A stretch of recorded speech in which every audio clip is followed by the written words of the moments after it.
नमस्कार, आदाब, सत श्री अकाल। हमदर्द टीवी देखने वाले सारे दर्शकों का बहुत बहुत स्वागत है प्रोग्राम न्यूज़ एंड व्यूज़ ਵਿੱਚ। ਮੈਂ ਹਾਂ ਤਰਨਜੀਤ ਕੌਰ ਘੁੰਮਣ ਹਾਜ਼ਰ ਹਾਂ ਜੀ ਲੈ ਕੇ ਤੁਹਾਡਾ ਆਪਣਾ ਪ੍ਰੋਗਰਾਮ ਜਿਹਦੇ ਵਿੱਚ ਅੱਜ ਕੁਝ ਅਹਿਮ ਗੱਲਾਂ ਉੱਤੇ ਆਪਾਂ ਗੱਲਬਾਤ ਕਰਾਂਗੇ। ਇਹ ਅਹਿਮ ਖਬਰਾਂ ਨੇ, तो ਕਿਸੇ ਵੀ ਖਬਰ ਉੱਤੇ ਤੁਸੀਂ ਆਪਣਾ ਕੋਈ ਵਿਚਾਰ ਦੇਣਾ ਚਾਹੁੰਦੇ ਹੋ ਤੁਸੀਂ ਅੱਜ ਦੇ ਲਾਈਵ ਪ੍ਰੋਗਰਾਮ ਵਿੱਚ ਕਾਲ ਕਰ ਸਕਦੇ ਹੋ। ਖਬਰਾਂ ਕੁਝ ਅਜਿਹੀਆਂ ਨੇ ਜਿਹਦੇ ਉੱਤੇ ਅਸੀਂ ਤੁਹਾਡੇ ਵਿਚਾਰ ਜ਼ਰੂਰ ਜਾਣਨਾ ਚਾਹਾਂਗੇ। ਸੋ ਲਾਈਵ ਪ੍ਰੋਗਰਾਮ ਵਿੱਚ ਤੁਸੀਂ ਕਾਲ ਕਰ ਸਕਦੇ ਹੋ ਸਾਨੂੰ ਤੇ ਇਹਨਾਂ ਖਬਰਾਂ ਉੱਤੇ ਆਪਣੇ ਵਿਚਾਰ ਦੇ ਸਕਦੇ ਹੋ।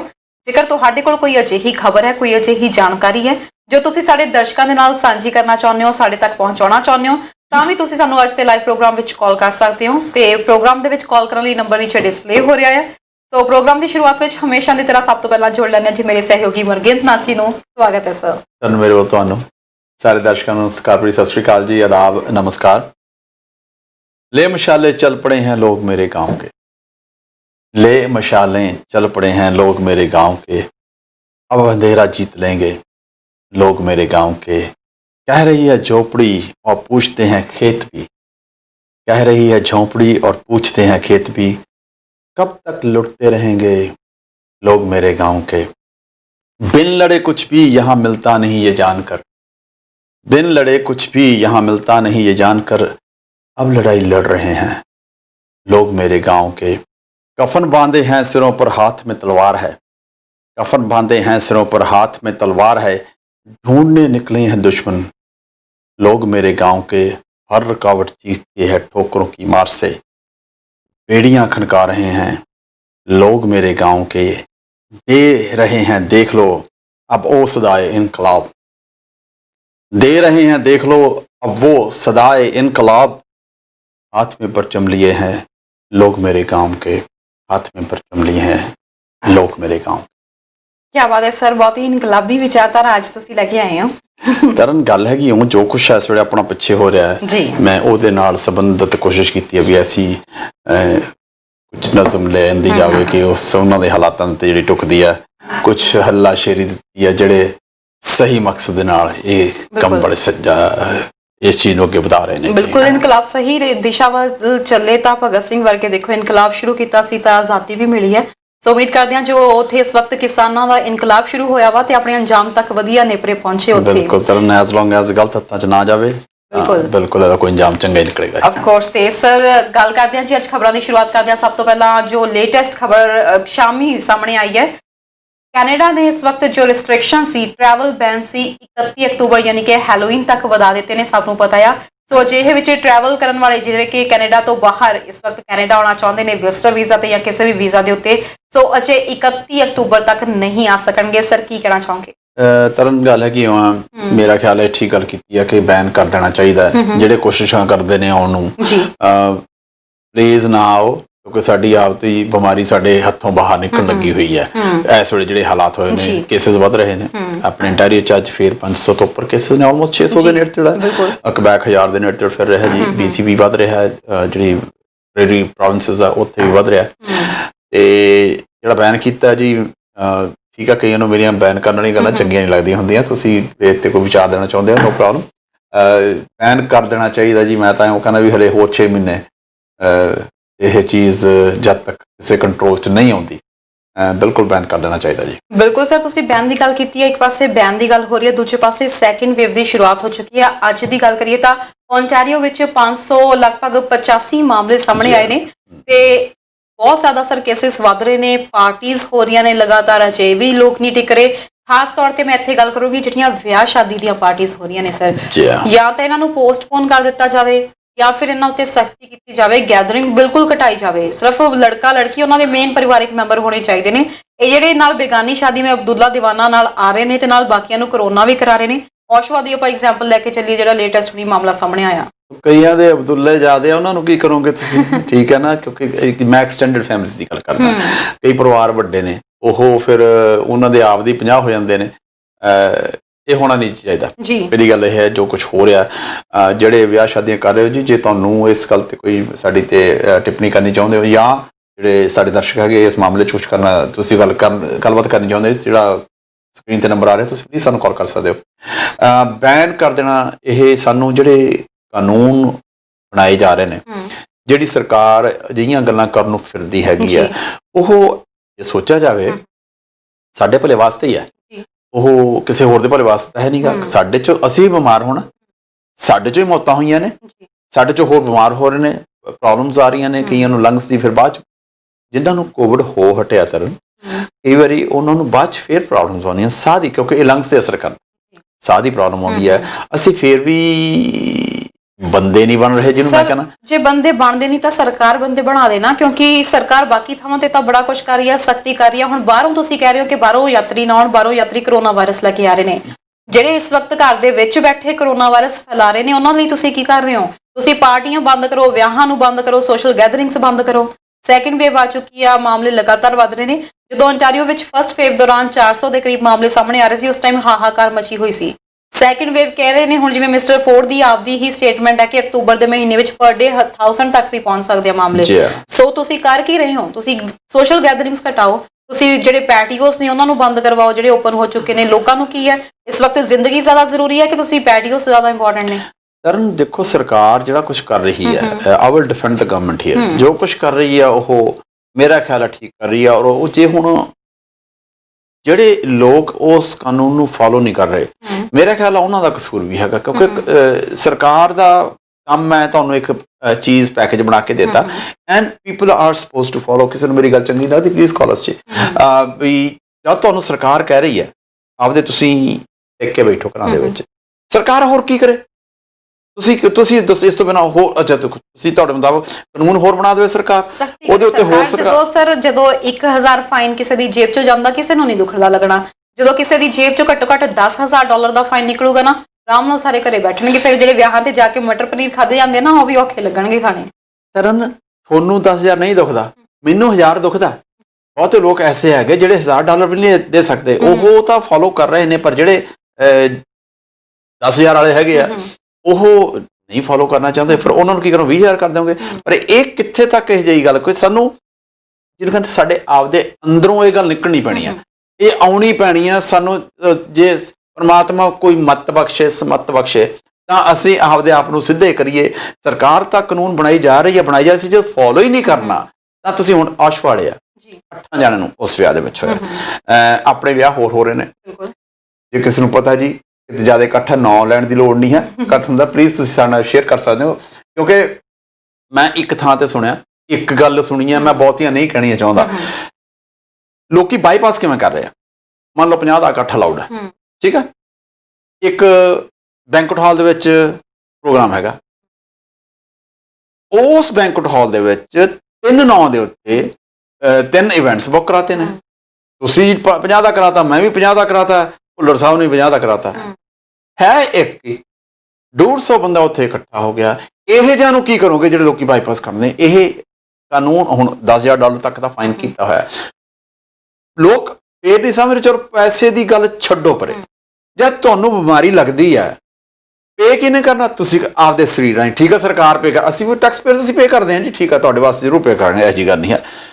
ਟੈਕਸ ਪੇਅਰ ਪੇ ਕਰ ਰਿਹਾ ਹੋ, ਬਿਮਾਰੀ ਤਾਂ ਤੁਸੀਂ ਆਪਣੇ ਸਰੀਰ ਤੇ ਹੰਡਾਉਣੀ ਹੈ ਜੀ, ਅਖੀਰ ਬਾਅਦ ਵਾਲੀਆਂ ਪ੍ਰੋਬਲਮਸ ਵੀ ਤੁਹਾਨੂੰ ਆਉਣੀਆਂ ਨੇ, ਤੁਸੀਂ ਫੇਰ ਵੀ ਨਹੀਂ ਸਮਝ ਰਹੇ। ਪਰ ਜੇ ਆ ਵਿਆਹ ਪਾਰਟੀਆਂ ਜਾਂ ਕੁਝ ਵੀ ਹੈ ਗੈਦਰਿੰਗ ਨੂੰ ਬੰਦ ਹੀ ਕਰ ਦਿੱਤਾ ਜਾਵੇ ਕੁਝ ਸਮੇਂ ਲਈ, ਤਾਂ ਕਿ ਸੈਕਿੰਡ ਵੇਵ ਨੂੰ ਕੰਟਰੋਲ ਕੀਤਾ ਜਾ ਸਕੇ, ਤੁਹਾਨੂੰ ਨਹੀਂ ਲੱਗਦਾ ਕਿ ਇਹ ਬੈਟਰ ਆਪਸ਼ਨ ਹੋਏਗਾ? ਤੁਸੀਂ ਕਹਿ ਰਹੇ ਹੋ ਕਿ ਲੋਕਾਂ ਨੂੰ ਸਮਝਾਉਣਾ ਔਖਾ, ਲੋਕੀ ਮੰਨ ਨਹੀਂ ਰਹੇ।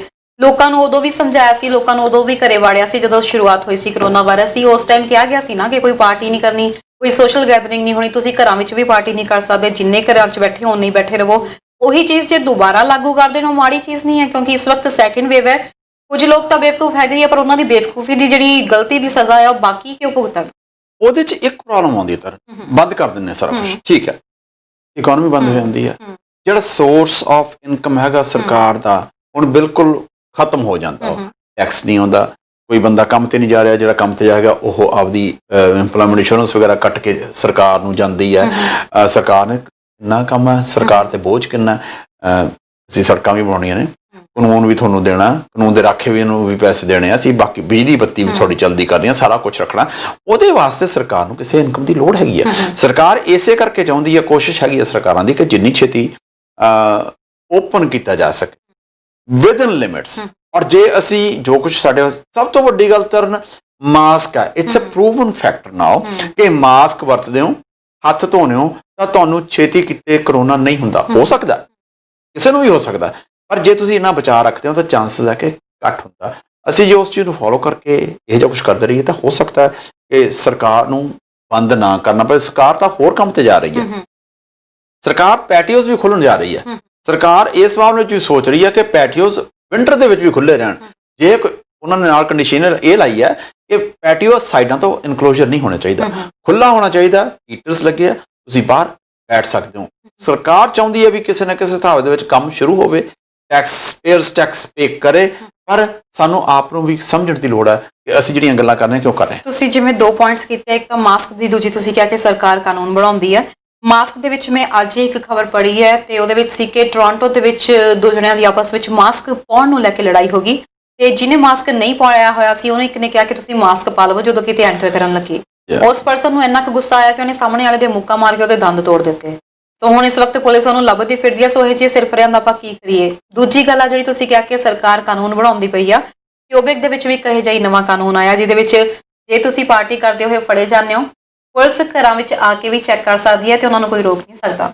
ਇਹ ਜੀ ਨਵਾਂ ਹੈਗਾ ਜੀ ਕਾਨੂੰਨ ਬਣਿਆ, ਉੱਥੇ ਪਾਸ ਹੋ ਗਿਆ ਜੀ। ਇਹ ਮੌਂਟਰੀਅਲ ਵਾਲਿਓ ਖਿਆਲ ਰੱਖਿਓ, ਤੁਸੀਂ ਜੇ ਘਰ ਦੇ ਵਿੱਚ ਵੀ ਇਕੱਠ ਕੀਤਾ, ਪੁਲਿਸ ਨੂੰ ਇਹ ਪਾਵਰ ਦਿੱਤੀ ਗਈ ਹੈ ਕਿ ਉਹ ਕਿਸੇ ਵੀ ਵੇਲੇ ਕਿਸੇ ਵੀ ਜੱਜ ਤੋਂ ਵਾਰੰਟਸ ਇਸ਼ੂ ਕਰਵਾ ਕੇ ਤੁਹਾਡੇ ਡੋਰ ਤੇ ਨੌਕ ਕਰ ਸਕਦੀ ਹੈ, ਤੁਹਾਡੇ ਘਰ ਦੇ ਵਿੱਚ ਆ ਸਕਦੀ ਹੈ। ਸੋ ਜਿਹੜੇ ਇਹ ਪਾਰਟੀ ਬਾਰੇ ਜਿਹਨੂੰ ਕਹਿੰਦੇ ਬਾਈਪਾਸ ਕਰ ਰਹੇ ਹੋ, ਤੁਸੀਂ ਸੋਚ ਰਹੇ ਹੋ ਵੀ ਇਹ ਜਿਹਾ ਕੁਝ ਕਰਾਂਗੇ ਅਸੀਂ, ਉਹਦੇ ਵਿੱਚ ਜੀ ਤੁਹਾਨੂੰ ਇਹ ਬੜੀ ਖੁਨਾਮੀ ਹੋਏਗੀ ਜੀ। ਸੋ ਪਲੀਜ਼ ਸਾਡੀ ਤੁਹਾਨੂੰ ਰਿਕੁਐਸਟ ਹੈ ਕਿ ਮੇਰੀ ਤਾਂ ਗੱਲ ਫਿਰ ਉੱਥੇ ਆਉਂਦੀ ਹੈ ਵੀ ਕਾਨੂੰਨ ਨੂੰ ਫੋਲੋ ਕਰੋ। ਜਿਹੜਾ ਕਾਨੂੰਨ ਤੁਹਾਨੂੰ ਬਣਾਇਆ ਗਿਆ ਉਸ ਨੂੰ ਜੇ ਫੋਲੋ ਕਰਾਂਗੇ ਤਾਂ ਠੀਕ ਰਹੇਗਾ। ਜੇ ਅਸੀਂ ਫੋਲੋ ਹੀ ਨਹੀਂ ਕਰਨਾ ਤਾਂ ਫਿਰ ਜਿਹੜਾ ਕੁਛ ਹਾਲਾਤ ਹੋ ਰਹੇ ਨੇ, ਕੇਸਿਸ ਵੱਧ ਰਹੇ ਨੇ, ਸੈਕੰਡ ਸਟੇਜ ਆ ਗਈ ਹੈ ਔਰ ਸਟੇਜ ਆਉਣ ਦੇ ਨਾਲ ਲਾਕਡਾਊਨ ਵਾਲੀ ਗੱਲ ਹਾਲਾਤ ਹੋ ਗਏ ਨੇ ਕੁਬੈਕ ਦੇ ਵਿੱਚ। ਸਾਡੇ ਅਜੇ ਨਹੀਂ ਹੋਏ ਆ। ਕੁਬੈਕ ਨੇ ਪਹਿਲਾਂ ਕੰਮ ਖੋਲ੍ਹਿਆ ਸੀਗਾ, ਮੇਰੇ ਖਿਆਲ ਜੀ ਹੁਣ ਕਿ ਦੇਖੋ ਲੈਟਸ ਸੀ ਵਾਟ ਹੈਪਨਸ। ਜੀ ਬਿਲਕੁਲ। ਤੇ ਸਰ ਉਧਰੋਂ ਦੂਜੇ ਪਾਸੇ ਇੰਟਰਨੈਸ਼ਨਲ ਸਟੂਡੈਂਟਸ ਨੂੰ ਲੈ ਕੇ ਇੱਕ ਪਾਸੇ ਸਰਕਾਰ ਕਹਿ ਰਹੀ ਹੈ ਕਿ ਬਾਹਰੋਂ ਕਿਸੇ ਨੇ ਆਉਣਾ ਨਹੀਂ। ਇੰਟਰਨੈਸ਼ਨਲ ਸਟੂਡੈਂਟਸ ਤੇ ਪੇਰੈਂਟਸ ਨੂੰ ਕੁਝ ਹਦਾਇਤਾਂ ਨਾਲ, ਕੁਝ ਗਾਈਡਲਾਈਨਸ ਨਾਲ ਤੇ ਕੁਝ ਸਖਤੀਆਂ ਦੇ ਨਾਲ ਆਉਣ ਦੀ ਇਜਾਜ਼ਤ ਦਿੱਤੀ ਜਾ ਰਹੀ ਹੈ। ਦੇਖੋ ਤਰਨ, ਇਹਦੇ ਨਾਲ ਜਿਹੜਾ ਕੁਛ ਨਾਲ ਕਿਹਾ ਗਿਆ ਨਾ, ਤੁਸੀਂ ਸਹਿਮਤ ਹੋ? ਮੈਂ ਤਾਂ ਬਿਲਕੁਲ ਸਹਿਮਤ ਨਹੀਂ ਜੀ। ਮੈਂ ਚਾਹੇ ਕਹਿੰਦੀ ਕੋਈ ਉਹਦੇ ਨਾਲ ਵੀ ਕਹਿ ਰਹੇ ਹੋ, ਤੁਸੀਂ ਕੁਝ ਰੂਲਸ ਐਂਡ ਰੈਗੂਲੇਸ਼ਨਸ ਵੀ ਕਹਿ ਰਹੇ ਹੋ, ਮੈਂ ਤਾਂ ਵੀ ਸਹਿਮਤ ਨਹੀਂ ਹਜੇ ਆਉਣ ਦੇ ਵਿੱਚ ਮਾਮਲੇ 'ਚ।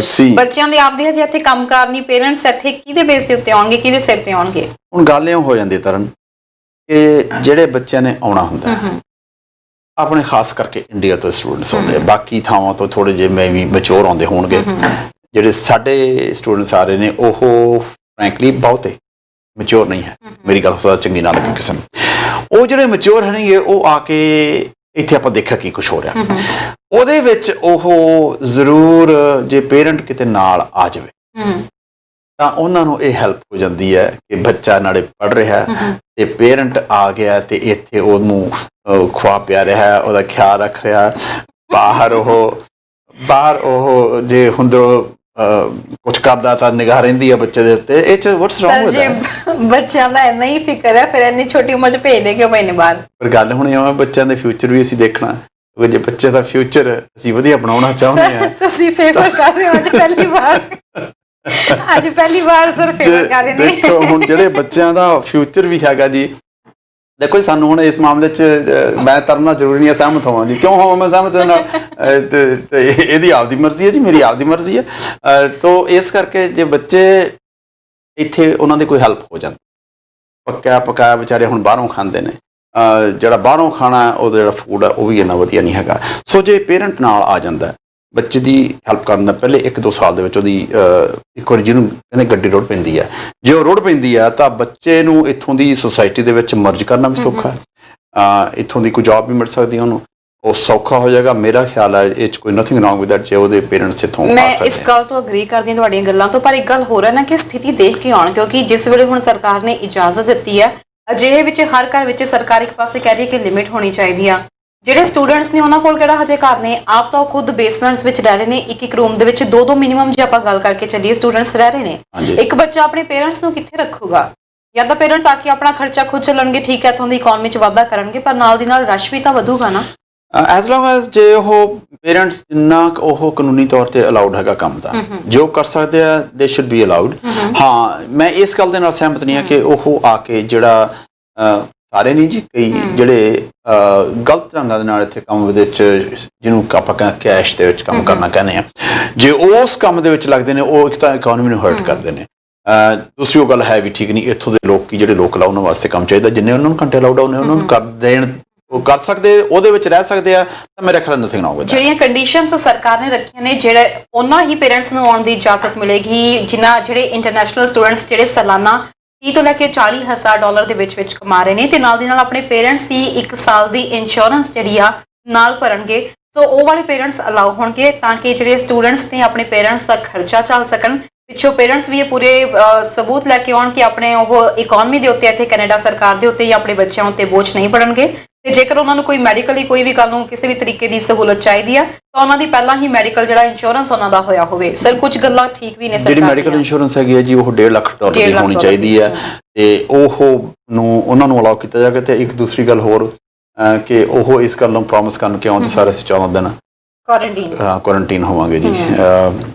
ਸਾਡਾ ਜ਼ਰੂਰੀ ਨਹੀਂ ਹੈ ਜੀ ਇਸ ਮਾਮਲੇ 'ਚ। ਮੈਂ ਸਟਿਲ ਸਟੂਡੈਂਟਸ ਵਾਲੇ ਹੱਕ 'ਚ ਕਈ ਵਾਰੀ ਮੈਂ ਜੀ ਤਰਨ ਦੇ ਨਾਲ ਖਬੜੀ ਹੋ ਜਾਂਦੀ। ਅੱਜ ਫਿਰ ਦੂਜੇ ਲੋਟ ਹੋਈ ਆ, ਐਸੀ ਕਿਹੜੀ ਗੱਲ ਆ ਤਰਨ ਨੂੰ, ਮੈਂ ਇੰਨਾ ਵੀ ਹੈ ਨਹੀਂਗਾ ਵੀ ਕਿਸੇ ਨੂੰ ਮੈਂ ਕਹਿਣਾ ਕੱਢ ਕੇ ਦਿੱਤਾ ਭੇਜੋ ਇਹਨਾਂ ਨੂੰ। ਨਹੀਂ ਸਰ, ਵੈਸੇ ਹੀ ਜੋਕ ਸਰ ਪਾਰਟ ਵੈਸੇ ਆਪਾਂ ਗੱਲਬਾਤ ਕਰੀਏ। ਸਿਆਸੀ ਦੇਖੋ ਇਹ ਸੀਰੀਅਸ ਮੈਟਰ ਜੀ, ਚਾਹੇ ਕੁਝ ਵੀ ਹੈ। ਜਿਹੜੀ ਸਰਕਾਰ ਹਜੇ ਜਿਹੜਾ ਇੱਕ ਤਾਂ ਉਹਨਾਂ ਨੇ ਤਰਨ 40,000 ਜਿਹੜੀ ਲਿਮਟ ਰੱਖੀ ਹੋਈ ਹੈ ਇਹਦੇ 'ਚ ਬਹੁਤ ਘੱਟ ਆਉਣਗੇ। ਇਹਦੇ 'ਚ ਕੋਈ $1.5 ਲੱਖ ਦੀ ਇੰਸ਼ੋਰੈਂਸ ਵੀ ਪਹਿਲਾਂ ਹੋਊਗੀ ਤਾਂ ਕਰਵਾਉਣਗੇ। ਹਾਂਜੀ, $1.5 ਲੱਖ ਦੀ ਜਿਹੜੀ ਇੰਸ਼ੋਰੈਂਸ ਹੈਗੀ ਆ, ਨਹੀਂ ਉਹਦੀ ਤਾਂ ਤੁਸੀਂ ਉਹਨਾਂ ਨੇ ਕਿਸ਼ਤੀ ਦੇਣੀ ਹੁੰਦੀ ਹੈ, ਬਟ ਹਾਂ ਇਹ ਕੋਈ ਮੇਰੇ ਖਿਆਲ ਆ ਜਿਹੜੀ ਕੰਡੀਸ਼ਨ ਰੱਖੀ ਉਹ ਠੀਕ ਹੀ ਹੈ ਜੀ, ਕੋਈ ਐਸੀ ਗੱਲ। ਬਿਲਕੁਲ ਜੀ ਸਰ, ਅਗਲੀ ਖਬਰ ਡਿਸਕਸ ਕਰਦੇ ਹਾਂ ਜੀ। ਬਹੁਤਿਆਂ ਨੇ ਖਬਰ ਸੁਣ ਵੀ ਲਈ ਹੋਣੀ ਹੈ ਇਸ ਵਕਤ। ਇੱਕ ਗ੍ਰੰਥੀ ਜਿਹੜੇ ਇਸ ਵਕਤ ਕੈਨੇਡਾ ਵਿੱਚ ਆਏ ਸੀ, ਪ੍ਰਭਜੋਤ ਸਿੰਘ ਉਹਨਾਂ ਦਾ ਨਾਮ, ਬ੍ਰਿਟਿਸ਼ ਕੋਲੰਬੀਆ ਦੇ ਇੱਕ ਗੁਰੂ ਘਰ ਦੀ ਕਮੇਟੀ ਦੇ ਉੱਤੇ ਉਹਨਾਂ ਨੇ ਦੋਸ਼ ਲਗਾਏ ਨੇ, ਉਸ ਕਮੇਟੀ ਦੇ ਮੈਂਬਰ ਉੱਤੇ ਦੋਸ਼ ਲਗਾਏ ਨੇ ਕਿ ਉਹਨਾਂ ਨੂੰ $44,000 ਦੇ ਵਿੱਚ ਉਹਨਾਂ ਨੂੰ ਕਿਹਾ ਗਿਆ ਕਿ ਉਹ ਉਹਨਾਂ ਨੂੰ ਵਰਕ ਪਰਮਿਟ ਵੀ ਪ੍ਰੋਵਾਈਡ ਕਰਵਾਉਣਗੇ ਤੇ ਨਾਲ ਦੀ ਨਾਲ ਉਹਨਾਂ ਨੂੰ PR ਹੋਣ ਵਿੱਚ ਵੀ ਸਾਰੇ ਪੇਪਰਸ ਪ੍ਰੋਵਾਈਡ ਕਰਵਾਉਣਗੇ। ਪਰ ਬਾਅਦ ਵਿੱਚ ਹੁਣ ਤੱਕ ਉਹ $22,000 ਪਤਾ ਨਹੀਂ $29,000 ਦੇ ਕਰੀਬ ਪੈਸੇ ਦੇ ਚੁੱਕੇ ਨੇ, ਪਰ ਨਾ ਤਾਂ ਉਹਨਾਂ ਨੂੰ ਜੌਬ ਮਿਲੀ ਹੈ ਨਾ ਹੀ ਉਹਨਾਂ ਨੂੰ ਪੇਪਰਸ ਪ੍ਰੋਵਾਈਡ ਕਰਵਾਏ ਗਏ ਨੇ। ਸਰ ਕੀ ਕਹਿਣਾ ਚਾਹੋਗੇ? ਕਰਨ ਇਸ ਕੰਟਰੀ ਨੂੰ ਚਾਹੇ ਕੁਝ ਵੀ ਹੈ ਬੰਦਿਆਂ ਦੀ ਲੋੜ ਹੈਗੀ ਹੈ। ਇਹਦੀ ਆਬਾਦੀ ਹੁਣ 38 ਮਿਲੀਅਨ ਹੋਈ ਹੈ, ਬਹੁਤ ਦੇਰ ਮਗਰੋਂ ਹੋਈ ਹੈ। ਜਿਹੜੀ ਸਾਡੀ ਇੱਥੋਂ ਦੀ ਆਬਾਦੀ ਵੱਧਦੀ ਹੈ ਉਹ ਵੱਧਦੀ ਸਿਰਫ ਇਸੇ ਕਰ ਰਿਹਾ ਕਿ ਜਿਹੜੇ ਇਮੀਗ੍ਰੇਸ਼ਨ ਤੇ ਬਹੁਤੇ ਲੋਕ ਆਉਂਦੇ ਨੇ ਇੱਥੋਂ ਦੇ, ਜਿਹੜੀ ਸੁਸਾਇਟੀ ਆ ਉਹ 'ਚ ਬੱਚੇ ਘੱਟ ਪੈਦਾ ਹੋ ਰਹੇ ਨੇ। ਉਸ ਮਾਮਲੇ ਦੇ ਵਿੱਚ ਜੇ ਇਹ ਕੋਈ ਵੀ ਆਉਂਦਾ ਤਾਂ ਮੇਰਾ ਖਿਆਲ ਹੈ ਜਿਹੜਾ ਆ ਗਿਆ ਤਾਂ ਉਹਨੂੰ ਕਿਉਂ ਮੋੜਨਾ, ਉਹ ਜੇ ਇੱਥੇ ਰਹਿ ਸਕਦੇ ਹੈਗੇ ਆ। ਪਰ ਉਹ ਸਿਰਫ ਇੱਕ ਦਲੀਲ ਇਹ ਆਉਂਦੀ ਹੈ, ਉਹ ਦਲੀਲ ਇਹ ਹੈ ਕਿ ਬਾਈਪਾਸ ਕਿਉਂ ਕੀਤਾ। ਜਿਹੜਾ ਬੰਦਾ ਇੱਥੋਂ ਡਾਇਰੈਕਟਲੀ ਆ ਜਾਂਦਾ ਹੈ ਉਹ ਜਿਹੜੀ ਲਾਈਨ ਹੈਗੀ ਉਹਨੂੰ ਬਾਈਪਾਸ ਕਰਕੇ ਇੱਥੇ ਕੈਨੇਡਾ 'ਚ ਆ ਜਾਂਦਾ ਹੈ। ਉਹ ਗੱਲ ਵੱਖਰੀ ਆ। ਪਰ ਜੇ ਕੋਈ ਇੱਥੇ ਆ ਗਿਆ, ਹੁਣ ਜਿਹੜੀ ਇਹਨਾਂ ਦੀ ਗੱਲ ਹੈਗੀ ਆ ਗੁਰੂ ਘਰਾਂ ਵਾਲੀ, ਇਹ ਜੀ ਜਿਹੜੀ ਖਬਰ ਦੀ ਅਸੀਂ ਗੱਲ ਕਰ ਰਹੇ ਹਾਂ ਇਹ ਨੈਸ਼ਨਲ ਪੋਸਟ ਦੇ ਵਿੱਚ ਆਈ ਹੋਈ ਹੈ ਜੀ। ਇਸੇ ਤਰ੍ਹਾਂ ਮੇਨ ਸਟ੍ਰੀਮ ਨਿਊਜ਼ਪੇਪਰਾਂ ਨੇ ਬੜੀ ਵੱਡੀ ਖਬਰ ਪਹਿਲਾਂ ਸੀਗੀ ਜੀ ਗੁਰੂ ਘਰਾਂ ਦੇ ਬਾਰੇ। ਉਹਦੇ ਅਗਲਾ ਪਾਰਟ ਇਹ ਖਬਰ ਉਹਨਾਂ ਨੇ ਇਹ ਦਿੱਤੀ ਹੈ ਜਿਹਦੇ ਵਿੱਚ ਕਿ ਕੋਈ ਮਿਸਟਰ ਗਿੱਲ ਨੇ ਜੀ ਐਬਸਫੋਰਡ ਗੁਰਦੁਆਰੇ ਦੇ ਵਿੱਚ, ਐਬਸਫੋਰਡ ਖਾਲਸਾ ਦੀਵਾਨ ਸੁਸਾਇਟੀ ਦੇ ਵਿੱਚ, ਮੇਰਾ ਖਿਆਲ ਜਿਵੇਂ ਉਹਨਾਂ ਦਾ ਬਿਆਨ ਵਿੱਚ ਆਇਆ ਸ਼ਾਇਦ ਉਹਨਾਂ ਤੇ ਦੋਸ਼ ਲੱਗੇ ਜੀ। ਉਹਨਾਂ ਨੇ ਇਹ ਗੱਲ ਕਹੀ ਹੈ ਕਿ ਜਿਹੜੇ ਇਹ ਪ੍ਰਭਜੋਤ ਸਿੰਘ ਹੁਣੀ ਆਏ ਨੇ ਉਹ ਪ੍ਰੂਵ ਕਰਨ ਵੀ ਮੈਨੂੰ ਪੈਸੇ ਦਿੱਤੇ ਆ। ਪ੍ਰਭਜੋਤ ਸਿੰਘ ਹੁਣਾਂ ਦੇ ਮੁਤਾਬਕ ਉਹਨਾਂ ਦਾ ਫੈਸਲਾ ਇਹ ਹੋਇਆ ਸੀ, ਸੌਦਾ ਇਹ ਹੋਇਆ ਸੀਗਾ ਵੀ ਉਹਨਾਂ ਨੇ ਸਰਟਨ ਅਮਾਊਂਟ $40,000 ਦੇ ਨੇੜੇ ਤੇ ਮੇਰੇ ਖਿਆਲ $44,000 ਥੈਂਕ ਯੂ ਉਹ ਇਹਨੂੰ ਦੇਣਾ ਸੀਗਾ ਤੇ ਉਹਦੇ ਵਿੱਚੋਂ ਤਕਰੀਬਨ 30,000 ਤੱਕ ਦਿੱਤਾ ਜਾ ਚੁੱਕਾ।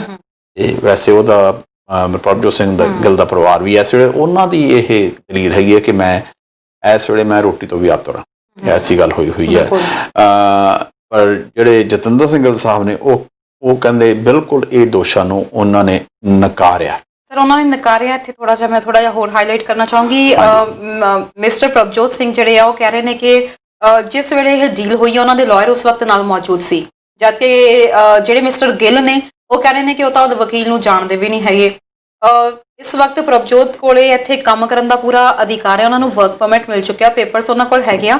ਪਰ ਉਹਨੇ ਦੋਸ਼ ਲਗਾਇਆ ਕਿ ਗੁਰੂ ਘਰ ਨੇ ਕਿਹਾ ਸੀ ਉਹਨਾਂ ਨੂੰ ਜੌਬ ਉੱਥੇ ਦਿੱਤੀ ਜਾਏਗੀ ਕਿਉਂਕਿ ਉਹ ਪਹਿਲਾਂ ਵੀ ਇੱਥੇ ਕੈਨੇਡਾ ਆ ਕੇ ਗ੍ਰੰਥੀ ਦੀ ਇੱਕ ਵਾਰੀ ਸੇਵਾਵਾਂ ਦੇ ਚੁੱਕੇ ਨੇ। ਜੀ ਹਾਂ। ਦੂਜੀ ਵਾਰੀ ਉਹਨਾਂ ਦੇ ਫਰੈਂਡ ਨੇ ਕਿਹਾ ਕਿ ਗ੍ਰੰਥੀ ਦੀ ਲੋੜ ਹੈ ਐਬਰਟਸਫੋਰਡ ਦੇ ਗੁਰਦੁਆਰਾ ਘਰ ਦੇ ਵਿੱਚ ਤੇ ਤੁਸੀਂ ਉੱਥੇ ਜਾ ਕੇ ਆਪਣਾ ਸੰਪਰਕ ਕਰੋ। ਜੀ ਹਾਂ। ਉਸ ਵੇਲੇ ਕਹਿੰਦੇ ਕਿ ਹੁਣ ਗਿੱਲ ਸਾਹਿਬ ਨੇ ਉਹਨਾਂ ਦੇ ਪੇਪਰਸ ਵੀ ਸਾਰੇ ਰੱਖ ਲਏ, ਉਹਨਾਂ ਦਾ ਪਾਸਪੋਰਟ ਵੀ ਰੱਖ ਲਿਆ ਤੇ ਉਹਨਾਂ ਨੂੰ ਇਹ ਕਿਹਾ ਗਿਆ ਕਿ ਜਦ ਤੱਕ ਤੁਸੀਂ ਅੱਧੀ ਅਮਾਉਂਟ ਬਾਕੀ ਦੀ ਤੁਹਾਨੂੰ ਨਹੀਂ ਦਿੰਦੇ ਹੈਗੇ ਉਨੀ ਦੇਰ ਤੱਕ ਨਾ ਤਾਂ ਤੁਹਾਨੂੰ ਕੰਮ ਦਿੱਤਾ ਜਾਏਗਾ ਨਾ ਹੀ ਤੁਹਾਨੂੰ ਤੁਹਾਡੇ ਪੇਪਰਸ ਦਿੱਤੇ ਜਾਣਗੇ ਤੇ ਜੇ ਤੁਸੀਂ ਪੁਲਿਸ ਦੀ ਕੰਪਲੇਂਟ ਕਰਦੇ ਹੋ ਤਾਂ ਉਹਨਾਂ ਨੂੰ ਗੋਲੀ ਤੱਕ ਮਾਰਨ ਦੀ ਧਮਕੀ ਦਿੱਤੀ ਗਈ ਸੀ। ਹਾਂਜੀ, ਐਕਚੁਅਲੀ ਤੁਸੀਂ ਮੈਨੂੰ ਹੋਰ ਯਾਦ ਕਰਵਾਤਾ, ਉਹਨਾਂ ਗਿੱਲ ਸਾਹਿਬ ਦੇ ਉੱਤੇ ਪਹਿਲਾਂ ਵੀ ਦੋਸ਼ ਲੱਗੇ ਹੋਏ ਨੇ ਤੇ ਉਹਨਾਂ ਨੇ ਫਾਇਰ ਆਰਮ ਦੇ ਦੋਸ਼ ਉਹਨਾਂ ਤੇ ਆਲਰੇਡੀ ਲੱਗੇ ਹੋਏ ਨੇ। ਜਿਹੜੀ ਗੱਲ ਹੈਗੀ ਆ ਕਿ ਉਹਨਾਂ ਨੇ ਉਹਨਾਂ ਦੇ ਪੇਪਰ ਫੜ ਲਏ ਆ, ਦੇਖੋ ਜੋ ਇਹ ਗੱਲ ਹੋਈ ਆ this is not legal I guess, ਪਰ ਉਹਦੇ ਚ ਗੱਲ ਇਹ ਆ ਜਾਂਦੀ ਹੈ ਕਿ ਜੇ ਉਹਨਾਂ ਦਾ ਆਪਸ ਵਿੱਚ ਦੋ ਜਣਾਂ ਦਾ ਸੌਦਾ ਹੋਇਆ ਜੇ ਉਹ ਸੌਦਾ ਅਗਲਾ ਕਹਿੰਦਾ ਮੇਰਾ ਪੂਰਾ ਕਰੋ ਤਾਂ ਵਾਟਸ ਰੋਂਗ ਵਿਦ ਦੈਟ, ਤੇ ਇੱਕ ਬੰਦੇ ਨੂੰ ਇਮੀਗ੍ਰੇਸ਼ਨ ਮਿਲਦੀ ਹੈ। ਸਰ ਇਮੀਗ੍ਰੇਸ਼ਨ ਮਿਲ ਰਹੀ ਹੈ ਪਰ ਕੰਮ ਨਹੀਂ ਨਾ ਮਿਲ ਰਿਹਾ। ਗੱਲ ਤਾਂ ਇਹੀ ਆ, ਸਭ ਤੋਂ ਵੱਡੀ ਗੱਲ ਹੈ ਕਿ ਕੰਮ ਨਹੀਂ ਦਿੱਤਾ ਜਾ ਰਿਹਾ। ਪੈਸੇ ਲੈ ਕੇ ਹੁਣ ਉਹ ਕਿੱਥੋਂ ਕਮਾਏਗਾ ਤੇ ਕਿੱਥੋਂ ਆਪਣੇ ਘਰਦਿਆਂ ਨੂੰ ਖਵਾਏਗਾ। ਇੱਕ ਦਰਸ਼ਕ ਸਾਡੇ ਨਾਲ ਜੁੜ ਗਏ ਨੇ। ਹੈਲੋ ਹਾਂਜੀ, ਤੁਹਾਡੀ ਆਵਾਜ਼ ਨਹੀਂ ਟੀਵੀ ਤੇ ਆਉਂਦੀ। ਸਰ ਤੁਸੀਂ ਕਿੱਥੋਂ ਬੋਲ ਰਹੇ ਹੋ ਜੀ? ਮੈਂ ਇੱਥੋਂ ਕੈਨੇਡਾ ਤੋਂ ਬੋਲ ਰਿਹਾ ਜੀ। ਕੈਲੇਡਨ ਤੋਂ। ਸਰ ਤੁਹਾਡਾ ਤੁਸੀਂ ਕਿਹੜੇ ਆਈਪੀਟੀਵੀ ਬਾਕਸ ਦੇ ਉੱਤੇ ਦੇਖ ਰਹੇ ਹੋ, ਥੋੜੀ ਜੀ ਤੁਹਾਨੂੰ ਦੱਸ ਸਕਦੇ ਹੋ ਤੁਸੀਂ ਸਾਨੂੰ? ਹਾਂਜੀ, ਆਈਪੀਟੀ ਤੁਹਾਡਾ ਕਿਹੜਾ ਬਾਕਸ ਹੈ ਜੀ, ਕਿੱਥੋਂ ਦੇਖ ਰਹੇ ਹੋ ਤੁਸੀਂ? ਗੱਲ ਦਾ ਮੇਰੇ ਕੋਲ ਇੰਟਰਨੈਟ ਆ ਤੇ ਆਈਪੀਟੀ ਦਾ ਬਾਕਸ ਚੁਣਿਆ। ਓਕੇ ਜੀ ਜੀ, ਬਿਲਕੁਲ ਸਰ, ਅਸੀਂ ਤੁਹਾਡੀ ਕੰਪਲੇਂਟ ਲਿਖ ਲਈ। ਅਸੀਂ ਕੋਸ਼ਿਸ਼ ਕਰਾਂਗੇ ਕਿ ਜੇ ਸਾਡੇ ਇੱਥੋਂ ਕੋਈ ਟੈਕਨੀਕਲ ਫਾਲਟ ਹੋਇਆ ਤਾਂ ਸਾਡੀ ਟੈਕਨੀਕਲ ਟੀਮ ਇਸ ਵਕਤ ਦੇਖ ਰਹੀ ਹੈ ਫਾਲਟ ਨੂੰ। ਜੇ ਇੱਥੋਂ ਨਾ ਹੋਇਆ ਤਾਂ ਤੁਸੀਂ ਆਪਣੇ ਮਿਸਟਰ ਜਿਨ੍ਹਾਂ ਨੇ ਬਾਕਸ ਲਿਆ ਜਿਨ੍ਹਾਂ ਤੋਂ ਉਹਨਾਂ ਨਾਲ ਤੁਸੀਂ ਸੰਪਰਕ ਕਰ ਸਕਦੇ ਹੋ। ਮੇਬੀ ਉੱਥੋਂ ਕੋਈ ਪ੍ਰੋਬਲਮ ਇਸ ਵੇਲੇ ਜੀ ਮੈਂ ਤੁਹਾਨੂੰ ਥੋੜਾ ਜਿਹਾ ਤੁਹਾਨੂੰ ਗਾਈਡ ਕਰ ਦਿੰਦਾ ਜੀ, ਕਿਉਂਕਿ ਜੇ ਤੁਹਾਡਾ ਜਿਹੜਾ ਇੰਟਰਨੈਟ ਹੈਗਾ, ਆਈ ਹੋਪ ਤੁਹਾਡਾ ਜਿਹੜਾ ਸਭ ਤੋਂ ਜ਼ਿਆਦਾ ਚੱਲਣ ਵਾਲਾ ਇੰਟਰਨੈਟ ਆ ਉਹ ਚਾਹੀਦਾ, ਸਪੀਡ ਫੁੱਲ ਚਾਹੀਦੀ ਹੈ। ਰੀਜ਼ਨ ਬੀਇੰਗ ਇਜ਼ ਬੈਲ ਦਾ ਜੀ, ਬੈਲ ਦਾ ਪੂਰਾ ਤੇਜ਼ ਹੈ। ਓਕੇ ਦੈਟਸ ਗੁੱਡ, ਕਿਉਂਕਿ 6 ਤੋਂ 7 ਦੇ ਵਿਚਾਲੇ ਜਿਹੜਾ ਬਾਕਸ ਆ ਉਹ ਤੇ ਲੋਡ ਇੰਨਾ ਜ਼ਿਆਦਾ ਪੈ ਜਾਂਦਾ ਜਿਹਦੇ ਚ ਜੇ ਕਿਤੇ ਮਾੜਾ ਮੋਟਾ ਤੁਹਾਡਾ ਇਹ ਵਾਈਫਾਈ ਤੇ ਕਨੈਕਟਡ ਹੈ ਜੀ ਤੁਹਾਡਾ ਟੀਵੀ, ਤੁਹਾਡੇ ਤਾਰ ਦੇ ਨਾਲ ਕਨੈਕਟਡ ਹੈ?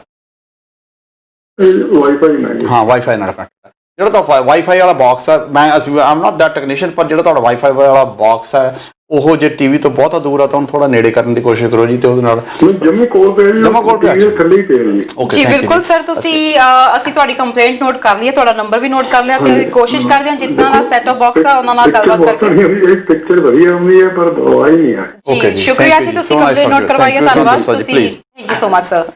ਸਰ ਨਾਲ ਹੀ ਆਪਣੇ ਦਰਸ਼ਕਾਂ ਨੂੰ ਦੱਸ ਦਈਏ, ਜੇਕਰ ਤੁਹਾਨੂੰ ਟੀਵੀ ਦੇ ਉੱਤੇ ਕੋਈ ਸਾਡਾ ਪ੍ਰੋਗਰਾਮ ਦੇਖਣ 'ਚ ਪ੍ਰੋਬਲਮ ਆ ਰਹੀ ਹੈ, ਤੁਸੀਂ ਸਾਨੂੰ ਫੇਸਬੁੱਕ ਦੇ ਉੱਤੇ ਵੀ ਇਸ ਵਕਤ ਅਸੀਂ ਲਾਈਵ ਹੈਗੇ, ਤੁਸੀਂ ਉੱਥੇ ਵੀ ਸਾਨੂੰ ਦੇਖ ਸਕਦੇ ਹੋ। ਇੱਕ ਦਰਸ਼ਕ ਜੁੜ ਗਏ ਨੇ। ਹੈਲੋ ਹੈਲੋ ਸਤਿ ਸ਼੍ਰੀ ਅਕਾਲ ਜੀ। ਜੀ ਸ਼ਾਇਦ ਸਾਡਾ ਫੋਨ ਡਿਸਕਨੈਕਟ ਹੋ ਗਿਆ, ਤੇ ਆਪਣੇ ਦਰਸ਼ਕਾਂ ਨੂੰ ਦੱਸ ਦਈਏ ਤੁਸੀਂ ਸਾਨੂੰ ਫੇਸਬੁੱਕ ਤੇ ਲਾਈਵ ਦੇਖ ਸਕਦੇ ਹੋ, YouTube ਦੇ ਉੱਤੇ ਸਾਡਾ ਪ੍ਰੋਗਰਾਮ ਨਾਲ ਦੀ ਨਾਲ ਅਪਲੋਡ ਹੋ ਜਾਂਦਾ, ਤੁਸੀਂ ਉੱਥੇ ਦੇਖ ਸਕਦੇ ਹੋ। ਜੇ ਤੁਹਾਨੂੰ ਇੱਥੇ ਵੀ ਦੇਖਣ 'ਚ ਕੋਈ ਦਿੱਕਤ ਆ ਰਹੀ ਹੈ ਤਾਂ ਸਭ ਤੋਂ ਵੱਡੀ ਗੱਲ ਹੈ ਕਿ ਤੁਸੀਂ ਹਮਦਰਦ ਟੀਵੀ ਦੀ ਐਪ ਨੂੰ ਆਪਣੇ ਮੋਬਾਈਲ ਫੋਨਸ ਦੇ ਵਿੱਚ ਡਾਊਨਲੋਡ ਕਰ ਲਵੋ ਤਾਂ ਕਿ ਤੁਹਾਨੂੰ ਕੋਈ ਵੀ ਪ੍ਰੋਬਲਮ ਨਾ ਆਵੇ। ਤੁਸੀਂ ਜਿੱਥੇ ਵੀ ਹੈਗੇ ਹੋ, ਜਿਹੜੇ ਵੀ ਮੁਲਕ ਵਿੱਚ ਹੋ, ਜਿਹੜੀ ਵੀ ਕੰਟਰੀ ਵਿੱਚ ਹੋ, ਜਿੱਥੇ ਵੀ ਟਰੈਵਲ ਕਰ ਰਹੇ ਹੋ, ਕੰਮ ਕਰ ਰਹੇ ਹੋ, ਜਿਹੜੇ ਟਾਈਮ ਮਰਜ਼ੀ ਸਾਡੇ ਪ੍ਰੋਗਰਾਮਸ ਦੇਖ ਸਕਦੇ ਹੋ। ਜੀ ਸਰ, ਅਸੀਂ ਗੱਲਬਾਤ ਕਰ ਰਹੇ ਸੀ ਗੁਰੂ ਘਰਾਂ ਦੇ ਬਾਰੇ ਵਿੱਚ। ਹਾਂਜੀ, ਜਿਹੜੇ ਇਹ ਇੱਕ ਕੇਸ ਨਹੀਂ ਹੈ ਤਰਨ, ਇਹ ਬਹੁਤ ਐਸੇ ਕੇਸ ਹੋਏ ਨੇ।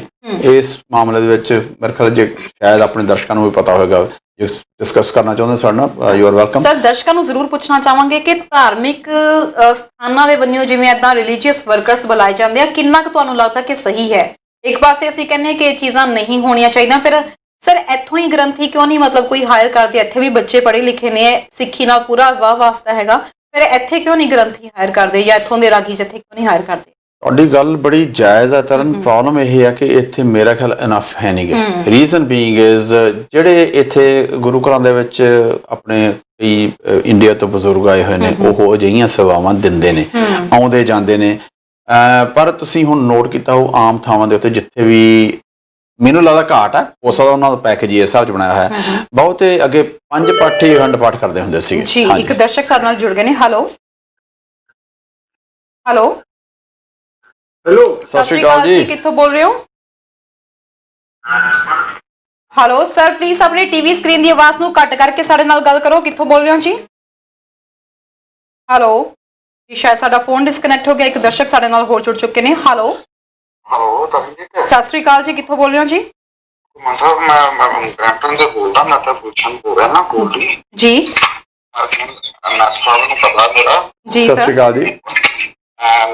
ਕਹੋਗੇ ਮੈਂ ਜਿਹੜਾ ਆਈਪੀਟੀ ਦੀ ਬੌਕਸਿੰਗ ਕਰਦਾ, ਮੈਂ ਆਪਣੇ ਭੁੱਲਰ ਸਾਹਿਬ ਨੂੰ ਦੱਸਦਾ ਰਹਿਣਾ ਵੀ ਜਿਨ੍ਹਾਂ ਦੇ ਵਾਈਫਾਈ ਦੇ ਨਾਲ ਬਾਕਸ ਹੈਗੇ ਆ ਨਾ, ਜੀ ਉਹ ਸਿੱਧੀ ਤਾਰ ਲਾਉਣ, ਜੇ ਉਹਨਾਂ ਦਾ ਮੋਡਮ ਨੇੜੇ ਪਿਆ ਨਾ, ਉਹਦੇ ਨਾਲ ਨਾਲੇ ਪਿਕਚਰ ਸਟੇਬਲ ਰਹਿੰਦੀ ਹੈ, ਦਰਦ ਵਾਲੇ ਸਾਰਾ ਕੁਝ, ਕਿਉਂਕਿ ਨੈਟ ਦੀ ਪ੍ਰੋਬਲਮ ਆਪਾਂ ਨੂੰ ਆਉਂਦੀ ਆ, ਪਿੱਛੇ ਬੈਕ ਹੋਮ ਆ, ਜੀ ਤੇ ਜਦੋਂ ਇੰਡੀਆ ਤੋਂ ਵੀ ਕਈ ਵੇਲੇ 2 ਕਾਲ ਆਪਣੇ 2 ਲੱਗੇ ਹੁੰਦੇ ਆ ਨਾ ਖਬਰਾਂ ਮੁੰਡੇ ਪੜ੍ਹਨਾ, ਤੇ ਉਦੋਂ ਕਈ ਵੇਲੇ ਪਿਕਚਰ ਸਟੇਬਲ ਨਹੀਂ ਹੁੰਦੀ ਹੈ ਨਾ। ਸੋ ਆਪਣੀ ਥੋੜੀ ਬਹੁਤੀ ਆਪਣੀ ਪ੍ਰੋਬਲਮ ਤਾਂ ਹੁੰਦੀ ਹੈ, ਪਰ ਉਹ ਆਪਾਂ ਸੋਲਵ ਕਰ ਲਈ ਸੀ। ਜਿਹੜੀ ਹੁਣ ਕੋਈ ਪ੍ਰੋਬਲਮ ਹੈਗੀ ਆ, ਜੇ ਕਿਸੇ ਦਾ ਬਾਕਸ ਦੀ ਪ੍ਰੋਬਲਮ ਹੈਗੀ, ਮੈਨੂੰ ਕੰਸਰਨ ਕਰ ਸਕਦਾ 647 ਜੀ 852 4884 ਤੇ, ਕਿਉਂਕਿ ਗੋਸਲ ਸਾਹਿਬ ਉਹਨਾਂ ਦੇ ਸਾਰਿਆਂ ਦੇ ਭਾਜੀ ਉਹਨਾਂ ਦੇ ਮੇਰੇ ਬਾਕਸ ਚੱਲਦੇ ਹੈਗੇ ਆ। ਜੀ ਬਿਲਕੁਲ ਜੀ there's no problem in that one। ਜੀ ਬਿਲਕੁਲ, ਬਹੁਤ ਬਹੁਤ ਸ਼ੁਕਰੀਆ ਜੀ, ਬਹੁਤ ਬਹੁਤ ਸ਼ੁਕਰੀਆ। ਤੁਸੀਂ ਬੈਠ ਰਹੀ ਹੈ ਵੀ ਤੁਸੀਂ ਤਾਰ ਲਾ ਕੇ ਰੱਖੋ ਨਾਲ ਮੋਡਮ ਦੇ ਵਿੱਚੋਂ, ਤੇ ਤੁਸੀਂ ਪੂਰਾ ਇੰਜੋਏ ਕਰ ਸਕਦੇ ਹੋ ਸ਼ੋਅ ਦਾ ਕਿਸੇ ਵੀ। ਥੈਂਕ ਯੂ ਜੀ। ਸ਼ੁਕਰੀਆ ਸਰ, ਬਹੁਤ ਬਹੁਤ ਧੰਨਵਾਦ ਇਹ ਨਵੀਂ ਅਪਡੇਸ਼ਨ ਦੇਣ ਲਈ। ਸ਼ੁਕਰੀਆ ਸੋਨਾ ਜੀ ਸਾਹਿਬ ਸਰ। ਜੀ, ਇੱਕ ਵਾਰੀ ਫੋਨ ਨੰਬਰ ਦੱਸ ਦਿਓ 6478524884 ਤੇ ਤੁਸੀਂ ਇਨ ਕੇਸ ਕੋਈ ਪ੍ਰੋਬਲਮ ਆਉਂਦੀ ਹੈ ਜੀ। ਇਹ ਜਿਹੜੀ ਗੁਰੂ ਘਰਾਂ ਦੀ ਆਪਾਂ ਗੱਲ ਕਰ ਰਹੇ ਸੀ, ਜਿਹੜੇ ਇਸ ਮੁਤਾਬਕ ਆਉਂਦੇ ਨੇ, ਹੁਣ ਕਈ ਥਾਵਾਂ ਤੇ ਤਰਨ ਮੈਂ ਇਹ ਨੋਟ ਕੀਤਾ, ਅੱਗੇ ਅਖੰਡ ਪਾਠੀ 4-5 ਹੁੰਦੇ ਸੀਗੇ, ਹੁਣ ਕਈ ਵਾਰੀ 4 ਹੀ ਆਉਂਦੇ ਆ, ਉਹ 4 ਹੀ ਅਖੰਡ ਪਾਠ ਦੀ ਸੇਵਾ ਕਰਦੇ ਨੇ। ਇਹਦਾ ਮਤਲਬ ਮੈਨੂੰ ਲੱਗਦਾ ਬੰਦੇ ਘੱਟ ਹੈਗੇ ਨੇ। ਇੱਥੋਂ ਦੇ ਜਿਹੜੇ ਬੱਚੇ ਹੈਗੇ ਆ, ਅਜੇ ਉਹ ਇਹਨਾਂ ਕੰਮਾਂ ਦੇ ਵਿੱਚ, ਅਖੰਡ ਪਾਠ ਵਾਲਾ ਕੰਮਾਂ ਦੇ ਵਿੱਚ ਜਾਂ ਕਿਸੇ ਜਗ੍ਹਾ ਤੇ ਗ੍ਰੰਥੀ ਲੱਗਣ ਦੇ ਵਿੱਚ ਇਸ ਕੈਰੀਅਰ ਦੇ ਵੱਲ ਨੂੰ ਨਹੀਂ ਹੋਏ। ਇਹ 'ਚ ਕੌਣ ਕੈਰੀਅਰ 'ਚ ਕੌਣ ਜਾ ਰਿਹਾ? ਜਿਹੜੇ ਸਾਡੇ ਇੰਡੀਆ ਤੋਂ ਉੱਥੋਂ ਸਿਆਣੇ ਬੰਦੇ ਆਏ ਹੋਏ ਆ, ਉਹ ਇਸ ਕੰਮ ਦੇ ਵਿੱਚ ਆ ਰਹੇ ਨੇ। ਉਹਦੇ ਵਿੱਚ ਵੀ ਫਿਰ ਪ੍ਰੋਬਲਮ ਹੁੰਦੀ ਹੈ, ਕਿਉਂਕਿ ਬਹੁਤਿਆਂ ਨੂੰ ਕਾਰ ਨਹੀਂ ਚਲਾਉਣੀ ਆਉਂਦੀ, ਰਾਈਡ ਹੈ ਨਹੀਂ ਗੀ, ਰਾਈਡ ਦਾ ਪ੍ਰਬੰਧ ਕਰਨ। ਜਿਹੜੀ ਗੁਰੂ ਘਰਾਂ ਦੇ ਵਿੱਚ ਜਿਹੜੀ ਸੇਵਾ, ਉਹ ਪੱਕੀ ਸੇਵਾ, ਰਾਗੀ ਘੱਟ ਨੇ। ਅੱਜ ਕੱਲ ਹੁਣ ਵਿਆਹ ਸ਼ਾਦੀਆਂ ਦਾ ਖੁਦ ਕੋਵਿਡ ਕਰਕੇ ਘੱਟ ਨੇ। ਕਈ ਵਾਰੀ ਵਿਆਹਾਂ ਸ਼ਾਦੀਆਂ ਦੇ ਵਿੱਚ ਤੁਹਾਨੂੰ ਪੂਰੇ ਰਾਗੀ ਜੱਥੇ ਹੀ ਨਹੀਂ ਮਿਲਦੇ, ਐਸੀ ਪ੍ਰੋਬਲਮ ਆਉਂਦੀ ਹੈ। ਜੀ ਸਰ, ਜਿਵੇਂ ਤੁਸੀਂ ਕਿਹਾ ਕਿ ਰਾਗੀ ਜੱਥੇ ਨਹੀਂ ਮਿਲਦੇ, ਰਾਗੀ ਜੱਥਿਆਂ ਦੀ ਘਾਟ ਆ, ਪਰ ਇਹ ਵੀ ਇੱਕ ਧਾਰਮਿਕ ਜਿਹੜੀ ਸੰਸਥਾ ਵਾ ਨਾ, ਧਾਰਮਿਕ ਵੀਜ਼ਿਆਂ ਨੂੰ ਵੀ ਅੱਜ ਕੱਲ ਇੱਕ ਇਮੀਗ੍ਰੇਸ਼ਨ ਦਾ ਜ਼ਰੀਆ ਬਣਾਇਆ ਪਿਆ। ਬਹੁਤ ਸਾਰੇ ਰਾਗੀ ਅਜਿਹੇ ਨੇ ਜਿਹੜੇ ਇੱਥੇ ਆਉਂਦੇ ਨੇ, ਕੰਮ ਕਰਦੇ ਨੇ, ਗੁਰੂ ਘਰਾਂ ਦੇ ਵਿੱਚ ਸੇਵਾ ਵੀ ਕਰਦੇ ਨੇ ਤੇ ਵਾਪਸ ਵੀ ਜਾਂਦੇ ਨੇ। ਕਈ ਸਹੀ ਵੀ ਨੇ, ਪਰ ਬਹੁਤੀ ਵਾਰੀ, ਜਿਵੇਂ ਅਸੀਂ ਇੱਥੇ ਵੀ ਦੇਖਿਆ ਇਸ ਨਿਊਜ਼ ਦੇ ਵਿੱਚ, ਬਹੁਤੀ ਵਾਰੀ ਏਦਾਂ ਹੁੰਦਾ ਹੈ ਕਿ ਇੱਥੇ ਧਾਰਮਿਕ ਸੰਸਥਾਨਾਂ ਵਿੱਚ ਕੰਮ ਕਰਨ ਦਾ ਮਕਸਦ ਸਿਰਫ ਤੇ ਸਿਰਫ ਵੀਜ਼ਾ ਲੈਣਾ ਹੁੰਦਾ। ਇੱਥੇ ਆਉਂਦੇ ਨੇ, ਕੰਟੈਕਟਸ ਹੁੰਦੇ ਨੇ, ਇੱਕ ਵਾਰੀ ਤੁਹਾਨੂੰ ਕੰਮ ਕਰਨ ਦਾ ਮੌਕਾ ਮਿਲ ਗਿਆ, ਉਸ ਤੋਂ ਬਾਅਦ ਸਰ ਇਸ ਪ੍ਰੋਫੈਸ਼ਨ ਵਿੱਚ ਕੋਈ ਵੀ ਨਹੀਂ ਰਹਿੰਦਾ। ਠੀਕ ਹੈ, ਕਿਉਂਕਿ ਇਸੇ ਕਰਕੇ ਕੋਈ ਸਮਾਂ ਸੀਗਾ ਤੁਸੀਂ ਐਜ਼ ਏ ਪਾਠੀ ਰਾਗੀ ਅਪਲਾਈ ਕਰਦੇ ਸੀ ਤੇ ਤੁਹਾਨੂੰ ਵੀਜ਼ਾ ਮਿਲ ਜਾਂਦਾ ਸੀ। ਹੁਣ ਸਾਡੀ ਇਮੀਗ੍ਰੇਸ਼ਨ ਇੱਥੋਂ ਦੀ ਹੋਰ ਸਮਾਰਟ ਹੋ ਗਈ ਆ, ਉਹ ਕਈ ਵਾਰੀ ਤੁਹਾਡੇ ਤੋਂ ਕੀਰਤਨ ਕਰਵਾ ਕੇ, ਪਾਠ ਕਰਵਾ ਕੇ ਦੇਖਦੇ ਨੇ, ਤੁਹਾਨੂੰ ਉੱਥੇ ਵਗੈਰਾ ਸਾਜ਼ਨ ਦੇ ਤੁਹਾਨੂੰ ਸਾਜ਼ ਵਗੈਰਾ ਵਜਾ ਕੇ ਦਿਖਾ ਸਕਦੇ, ਤਾਂ ਹੀ ਹੁੰਦਾ ਹੈਗਾ। ਪਰ ਲੋਕੀ ਉਹ ਵੀ ਸਿੱਖ ਗਏ ਨੇ, ਜਿਨ੍ਹਾਂ ਨੇ ਤਰਨ ਬਾਈਪਾਸ ਕਰਨਾ ਪ੍ਰੋਗਰਾਮ, ਉਹ ਹਮੇਸ਼ਾ ਕੋਈ ਨਾ ਕੋਈ ਢੰਗ ਲੱਭਦੇ ਫਿਰਨਗੇ। ਉਹ ਐਸਾ ਢੰਗ ਲੱਭਣਗੇ ਜਿਹਦੇ ਨਾਲ ਉਹਨਾਂ ਦਾ ਕੁਛ ਨਾ ਕੁਛ ਬਣਦਾ ਹੋਵੇ। ਤਾਂ ਕੁਛ ਲੋਕ ਇਸ ਮਾਮਲੇ 'ਚ ਬੜੇ ਪੈਸੇ ਕਮਾ ਰਹੇ ਨੇ। ਬਿਲਕੁਲ ਪੈਸੇ ਕਮਾ ਵੀ ਰਹੇ ਨੇ, ਪਰ ਇਸ ਵਕਤ ਟਰੰਪ ਸਾਹਿਬ ਨੇ ਸਖਤੀ ਇੱਕ ਹੋਰ ਕਰ ਦਿੱਤੀ ਹੈ। ਕਹਿੰਦੇ ਕਿ ਟਰੰਪ ਸਾਹਿਬ ਨੇ ਫੈਸਲਾ ਲਿਆ ਹੈ ਇਸ ਵਕਤ, ਜਿਹੜਾ ਉਹਨਾਂ ਦਾ ਤਾਜ਼ਾ ਬਿਆਨ ਸਾਹਮਣੇ ਆ ਰਿਹਾ ਕਿ USA ਦੇ ਵਿੱਚ ਰਿਫਿਊਜੀ ਬੇਸ ਤੇ ਅਸੀਂ ਜਾਣਦੇ ਹਾਂ ਕਿ ਬਹੁਤ ਸਾਰੇ ਲੋਕੀ ਆਉਂਦੇ ਨੇ ਉੱਥੇ, ਰਿਫਿਊਜੀ ਬੇਸ ਤੇ ਉੱਤੇ ਆਪਣੇ ਕਲੇਮਸ ਲਗਾਉਂਦੇ ਨੇ ਤੇ ਉੱਥੇ ਰਹਿੰਦੇ ਨੇ। ਪਰ ਟਰੰਪ ਸਾਹਿਬ ਨੇ ਹੁਣ ਇਹਦੇ ਉੱਤੇ ਵੀ ਕੈਪ ਲਗਾ ਦਿੱਤਾ ਹੈ, ਇੱਕ ਲਿਮਿਟਿਡ ਸੰਖਿਆ ਕਰ ਦਿੱਤੀ ਹੈ, ਇੱਕ ਲਿਮਿਟਿਡ ਗਿਣਤੀ ਕਰ ਦਿੱਤੀ ਹੈ ਕਿ ਅਗਲੀ ਵਾਰ ਤੋਂ US ਦੇ ਵਿੱਚ ਇੱਕ ਸਾਲ ਦੇ ਵਿੱਚ 15,000 ਤੋਂ ਜ਼ਿਆਦਾ ਲੋਕਾਂ ਨੂੰ ਰਿਫਿਊਜੀ ਨਹੀਂ ਕਾਊਂਟ ਕੀਤਾ ਜਾਏਗਾ। ਕੀ ਕਹੋਗੇ ਸਰ? ਟਰੰਪ ਸਾਹਿਬ ਕੀ ਕਰਨ? ਉਹਨਾਂ ਦਾ ਗੁਜ਼ਾਰਾ ਤਾਂ ਆਪ ਨਹੀਂ ਹੁੰਦਾ ਹੈ, ਉਸ ਦੀ ਇਕਾਨਮੀ ਦਾ ਹਾਲ ਮਾੜੀ ਆ। ਉਹ ਕਹਿੰਦੇ ਵੀ ਅਸੀਂ ਪਿਛਲੇ ਸਾਲ ਉਹਨਾਂ ਨੇ 2020 ਦਾ ਜਿਹੜਾ ਕੋਟਾ ਸੀਗਾ 18,000 ਹੀ ਸੀਗਾ ਜੀ, ਤੇ ਇਸ ਵਾਰੀ ਉਹਨਾਂ ਨੇ 15,000 ਕਰਤਾ ਵੀ 15,000 ਤੋਂ ਵੱਧ ਅਸੀਂ ਰੈਫਿਊਜੀ ਲੈਣੇ ਨਹੀਂ ਹੈ। ਹਾਂ, ਜਿਹੜੇ ਅਸਾਈਲਮ ਸੀਕਰ ਉਹ ਡਿਫਰੈਂਟ ਕੈਟਾਗਰੀ ਆ, ਉਹ ਰੈਫਿਊਜੀ ਨਹੀਂ ਹੈ। ਰੈਫਿਊਜੀ ਕਿਸੇ ਵੀ ਕਿਸਮ ਦੇ ਵਿੱਚ ਹੋ ਸਕਦੇ ਨੇ। ਅਸਾਈਲਮ ਸੀਕਰਸ ਦੀ ਜਿਹੜੀ ਗਿਣਤੀ ਹੈਗੀ ਹੈ ਮੇਰੇ ਖਿਆਲ ਤਕਰੀਬਨ 2 ਲੱਖ ਦੇ ਨੇੜੇ ਤੇੜਾ, ਉਹ ਹਜੇ ਵੀ ਅਲਾਉਡ ਹੈ, ਪਰ ਇਹ ਵੰਡ ਨਹੀਂ ਦਿੰਦੇ, ਮੋੜੀ ਜਾ ਰਹੇ ਨੇ। ਬਹੁਤ ਲੋਕਾਂ ਨੂੰ ਵਾਪਸ ਕਰੀ ਜਾਂਦੇ। ਮੈਕਸੀਕੋ ਦੇ ਬਾਰਡਰ ਤੋਂ ਬਹੁਤੇ ਲੋਕ ਆਉਂਦੇ ਨੇ, ਮੈਕਸੀਕੋ ਤੋਂ ਕ੍ਰਾਸ ਕਰਦੇ ਆ, ਇਹ ਕ੍ਰਾਸ ਹੀ ਨਹੀਂ ਕਰਨ ਦੇ, ਵਾਪਸ ਜਾਣਾ ਪੈਂਦਾ। ਕਈ ਮੈਕਸੀਕੋ ਕ੍ਰਾਸ ਕਰਦੇ, ਕੈਨੇਡਾ ਆਉਣ ਵਾਸਤੇ ਕਰਦੇ ਆ। ਸਖਤੀ ਬਹੁਤ ਕੀਤੀ ਹੋਈ ਆ ਟਰੰਪ ਸਾਹਿਬ ਨੇ। ਜੇ ਆਪਾਂ ਪੋਲਿਟਿਕਸ ਵਾਲੇ ਪਾਸੇ ਆਈਏ ਤਾਂ ਟਰੰਪ ਸਾਹਿਬ ਦਾ ਜਿਹੜਾ ਵੋਟ ਬੈਂਕ ਹੈਗਾ, ਉਹ ਬੈਂਕ ਹੈਗਾ ਜਿਹੜੇ ਕਿ ਲੋਕ ਇਮੀਗ੍ਰੇਸ਼ਨ ਵਿਰੋਧੀ ਨੇ।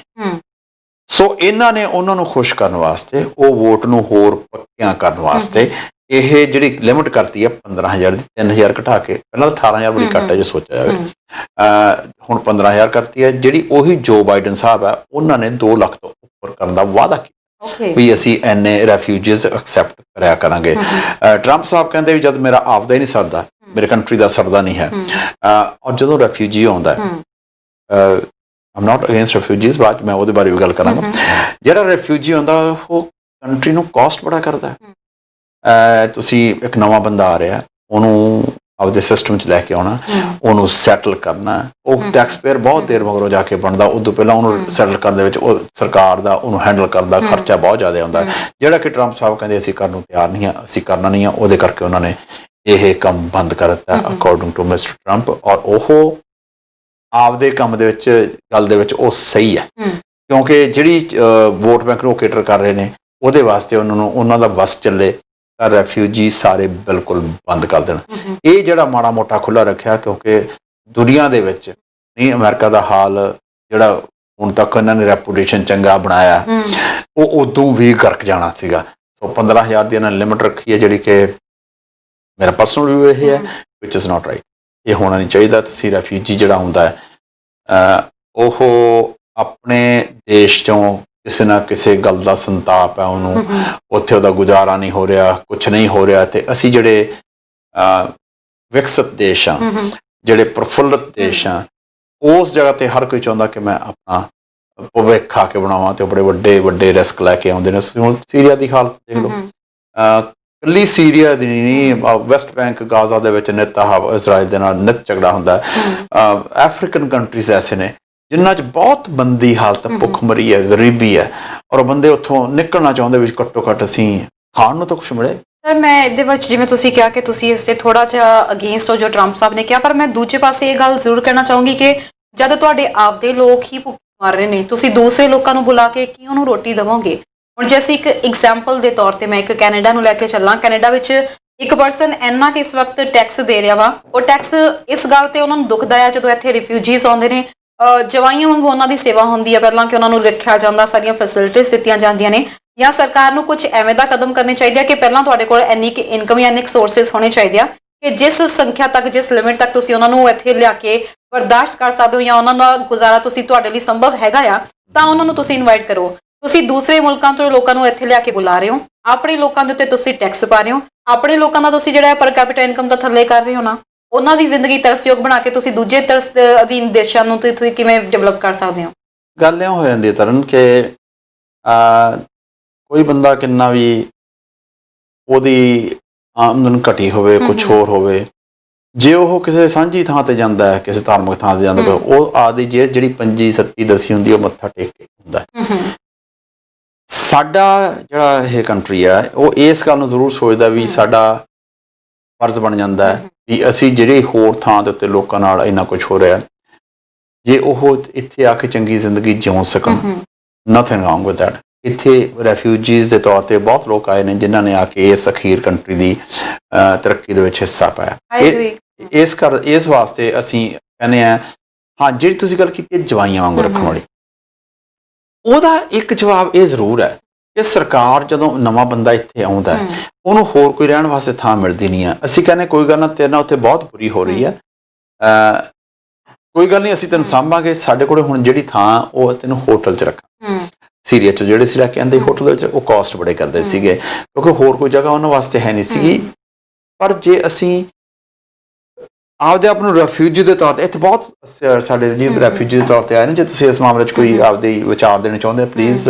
ਵੀ ਜਦੋਂ ਰੈਫਿਊਜੀ ਦੇ ਤੌਰ ਤੇ ਇੱਥੇ ਕੋਈ ਆਉਂਦਾ ਉਹਦੇ ਕੋਲੇ ਕੁਛ ਨਹੀਂ ਹੈ, ਮੈਂ ਜੈਨੂਇਨ ਰੈਫਿਊਜੀ ਦੀ ਗੱਲ ਕਰ ਰਿਹਾ, ਉਹ ਵਿਚਾਰੇ ਕੋਲੇ ਕੁਛ ਨਹੀਂ ਹੈ, ਪਤਾ ਨਹੀਂ ਉਹ ਕਿੱਥੋਂ, ਉੱਥੇ ਗੋਲਾਬਾਰੀ ਚੱਲਦੀ ਸੀ, ਭੁੱਖਮਰੀ ਸੀ, ਉਹਦੇ ਪਰਿਵਾਰ ਦੇ ਮੈਂਬਰ ਪਿੱਛੇ ਕੋਈ ਜਿਉਂਦੇ ਆ ਜਾਂ ਨਹੀਂ ਜਿਉਂਦੇ, ਕੁਛ ਉਹਦੀ ਹਾਲਤ ਐਸੀ ਸੀਗੀ, ਤੇ ਅਸੀਂ ਉਹਨੂੰ ਕਹਿ ਦਈਏ ਵੀ ਅਸੀਂ ਤੈਨੂੰ ਵਾਪਸ ਭੇਜ, ਉਹ ਵਾਪਸ ਕਿੱਥੇ ਜਾ ਰਿਹਾ? ਉਹ ਜਿੱਥੇ ਜਿਹੜੇ ਨਰਕ ਚੋਂ ਆਇਆ ਹੋਇਆ। ਤਾਂ ਐਜ਼ ਅ ਹਿਊਮਨਿਟੇਰੀਅਨਸ ਅਸੀਂ ਇਹ ਨਹੀਂ ਕਹਿ ਸਕਦੇ ਵੀ ਅਸੀਂ ਤੈਨੂੰ ਅੱਗ ਦੇ ਵਿੱਚ ਧੱਕਾ ਦੇ। ਅੱਗ 'ਚ ਧੱਕਾ ਨਹੀਂ ਸਰ, ਪਰ ਕਮ ਸੇ ਕਮ ਉਹਨਾਂ ਨੂੰ ਆਉਣ ਸਾਰ ਜਦ ਤੱਕ ਉਹਨਾਂ ਦੇ ਉੱਤੇ ਕੋਈ ਫੈਸਲਾ ਨਹੀਂ ਲਿਆ ਜਾਂਦਾ, ਉਹਨਾਂ ਨੂੰ ਇੰਨੀ ਪਰਮਿਸ਼ਨ ਦੇਣੀ ਚਾਹੀਦੀ ਜਾਂ ਉਹਨਾਂ ਲਈ ਜੌਬਸ ਕ੍ਰੀਏਟ ਕਰਨੀਆਂ ਚਾਹੀਦੀਆਂ। ਇੱਥੇ ਤੁਸੀਂ ਵੀ ਦੇਖ ਸਕਦੇ ਹੋ ਬਰੈਂਪਟਨ ਜਾਂ ਟੋਰਾਂਟੋ ਦੇ ਵਿੱਚ ਕਈ ਥਾਵਾਂ ਦੇ ਉੱਤੇ ਸਿਗਨਲਸ ਦੇ ਉੱਤੇ ਰਿਫਿਊਜੀ ਜਿਹੜੇ ਆ ਉਹ ਭੀਖ ਮੰਗ ਰਹੇ ਨੇ, ਚੰਗੇ ਭਲੇ ਹੱਥ ਪੈਰ ਰੱਬ ਨੇ ਦਿੱਤੇ ਆ, ਸਭ ਕੁਝ ਦਿੱਤਾ, ਉਹਨਾਂ ਨੂੰ ਜੌਬਸ ਕਿਉਂ ਨਹੀਂ ਪ੍ਰੋਵਾਈਡ ਕੀਤੀਆਂ ਜਾਂਦੀਆਂ? ਇੱਕ ਫੈਕਟਰੀ ਦੇ ਵਿੱਚ ਵੀ ਤੁਸੀਂ ਜੌਬ ਕਰਕੇ ਆਪਣੇ ਬੱਚਿਆਂ ਦਾ ਢਿੱਡ ਪਾਲ ਸਕਦੇ ਹੋ, ਸਭ ਕੁਝ ਕਰ ਸਕਦੇ ਹੋ। ਆ ਕੇ ਤੁਸੀਂ ਇਸ ਕੰਪਨੀ ਨੂੰ ਕੰਟਰੀ ਨੂੰ ਉਹ ਤਰੀਕੇ ਨਾਲ ਤੁਸੀਂ ਨਹੀਂ ਹੈਂਡਲ ਕਰ ਸਕਦੇ ਜਿਹੀ ਜੀ ਕੰਟਰੀ 'ਚ ਤੁਸੀਂ ਪਿੱਛੇ ਰਹਿ ਕੇ ਆਏ ਹੋ। ਸੋ ਤੁਸੀਂ ਇਹ ਚੀਜ਼ਾਂ ਕਰਨ ਨਾਲੋਂ ਬੈਟਰ ਹੈ ਸਰਕਾਰ ਨੂੰ ਜਾਂ ਤਾਂ ਉਹਨਾਂ ਲਈ ਇੱਕ ਆਪਸ਼ਨਸ ਰੱਖੇ, ਜੇ ਨਹੀਂ ਉਹਨਾਂ ਦੇ ਲਈ ਹੈਗਾ ਕੁਝ ਕਿ ਇਸ ਵਕਤ ਉਹਨਾਂ ਨੂੰ ਕਿਸੇ ਤਰੀਕੇ ਨਾਲ ਉਹਨਾਂ ਦਾ ਗੁਜ਼ਾਰਾ ਕਰਨਾ ਜਾਂ ਸਭ ਕੁਝ ਕਰਨਾ, ਆਈ ਐਮ ਨਾਟ ਅਗੇਂਸਟ ਕਿ ਉਹਨਾਂ ਨੂੰ ਤੁਸੀਂ ਵਾਪਸ ਭੇਜ ਦੇਵੋ, ਬਟ ਐਟਲੀਸਟ ਉਹਨਾਂ ਨੂੰ ਇੱਥੇ ਸਰਵਾਈਵ ਕਰਨ ਲਈ ਜਾਂ ਤਾਂ ਉਹਨਾਂ ਨੂੰ ਜੌਬਸ ਵੀ ਪ੍ਰੋਵਾਈਡ ਕਰਵਾਓ। ਕੋਈ ਉਹ ਪੜ੍ਹੇ ਲਿਖੇ ਨਹੀਂ ਹੈਗੇ, ਉਹਨਾਂ ਕੋਲ ਇੰਨੀ ਐਜੂਕੇਸ਼ਨਲ ਕੁਆਲੀਫਿਕੇਸ਼ਨ ਨਹੀਂ ਹੈ, ਕੋਈ ਐਵੇਂ ਦੀ ਜੌਬ ਪ੍ਰੋਵਾਈਡ ਕਰਵਾਓ, ਕੋਈ ਹੱਥੀਂ ਇਹ 'ਚ ਕੰਮ ਕਰਵਾਓ, ਉਹਨਾਂ ਨੂੰ ਕੋਈ ਐਵੇਂ ਦੀ ਸਿੱਖਿਆ ਦਿਓ, ਕੋਈ ਟੈਕਨੀਕਲ ਸਿੱਖਿਆ ਦੇਣੀ ਸ਼ੁਰੂ ਕਰ ਦਿਓ, ਸੋ ਦੈਟ ਕਿ ਔਨ ਬਾਈ ਟਾਈਮ ਜੋ ਆਪਣਾ ਗੁਜ਼ਾਰਾ ਕਰ ਸਕਣ। ਇਹਦੇ ਬਾਰੇ ਆਪਾਂ ਡਿਸਕਸ਼ਨ ਕਰਾਂਗੇ, ਨਾਲ ਦਰਸ਼ਕਾਂ ਦੇ ਵੀ ਸਵਾਲ ਅਸੀਂ ਜ਼ਰੂਰ ਲਵਾਂਗੇ, ਪਰ ਇੱਕ ਛੋਟੇ ਜਿਹੇ ਬ੍ਰੇਕ ਲਈ ਇੱਥੇ ਰੁਕ ਰਹੇ ਹਾਂ ਜੀ। ਵਾਪਸ ਆ ਰਹੇ ਹਾਂ ਛੋਟੇ ਜਿਹੇ ਬ੍ਰੇਕ ਤੋਂ ਬਾਅਦ।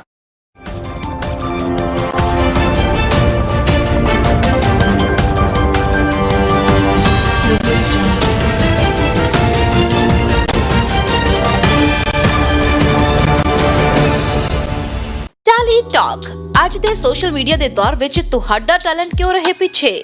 ਟਿਕਟੌਕ ਨਹੀਂ ਤਾਂ ਟੈਲੀ ਟਾਕ ਹੀ ਸਹੀ। ਜੀ ਹਾਂ, ਬਿਲਕੁਲ ਠੀਕ ਸੁਣਿਆ, ਟੈਲੀ ਟਾਕ ਐਂਡਰੋਇਡ ਦੇ ਨਾਲ ਐਪਲ ਫੋਨਸ ਦੇ ਵਿੱਚ ਵੀ ਆ ਚੁੱਕੀ ਹੈ, ਜਿਸ ਵਿੱਚ ਨੇ ਬਿਲਕੁਲ ਟਿਕਟੌਕ ਵਰਗੇ ਫੀਚਰਸ ਜਿਵੇਂ ਕਿ short video uploading, video sharing, images sharing, Facebook ਦੀ ਤਰ੍ਹਾਂ ਹੀ ਆਪਣੇ ਮਨਪਸੰਦ ਲੋਕਾਂ ਨੂੰ ਕਰੋ follow, record on camera, TikTok ਦੀ ਤਰ੍ਹਾਂ ਹੀ ਟੈਲੈਂਟ ਸੈਕਸ਼ਨ, ਇੰਡੀਆ ਦੀ number 1 app, live videos, users ਆਪਣਾ ਵੀਡੀਓ ਖੁਦ ਬਣਾ ਸਕਦੇ ਨੇ।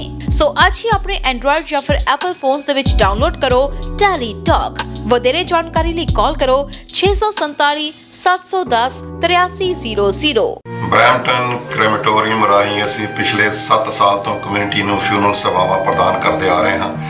ਹੁਣ ਈਸਟਰਨ ਤੇ ਜੋ ਸਾਡੀ ਕਮਿਊਨਿਟੀ ਰਹਿੰਦੀ ਹੈ, ਉਹਨਾਂ ਦੀਆਂ ਲੋੜਾਂ ਨੂੰ ਮੱਦੇਨਜ਼ਰ ਰੱਖਦੇ ਹੋਏ ਅਸੀਂ ਏਜੈਕਸ ਦੇ ਵਿੱਚ ਨਵਾਂ ਫਿਊਨਰਲ ਹੋਮ ਏਜੈਕਸ ਕ੍ਰੈਮੇਟੋਰੀਅਮ ਸ਼ੁਰੂ ਕਰ ਦਿੱਤਾ ਹੈ। ਕਿਸੇ ਵੀ ਪਰਿਵਾਰ ਨੂੰ ਸਾਡੀਆਂ ਸੇਵਾਵਾਂ ਦੀ ਲੋੜ ਪਵੇ ਤਾਂ ਹੇਠ ਲਿਖੇ ਨੰਬਰਾਂ ਤੇ ਸੰਪਰਕ ਕਰੋ ਜੀ।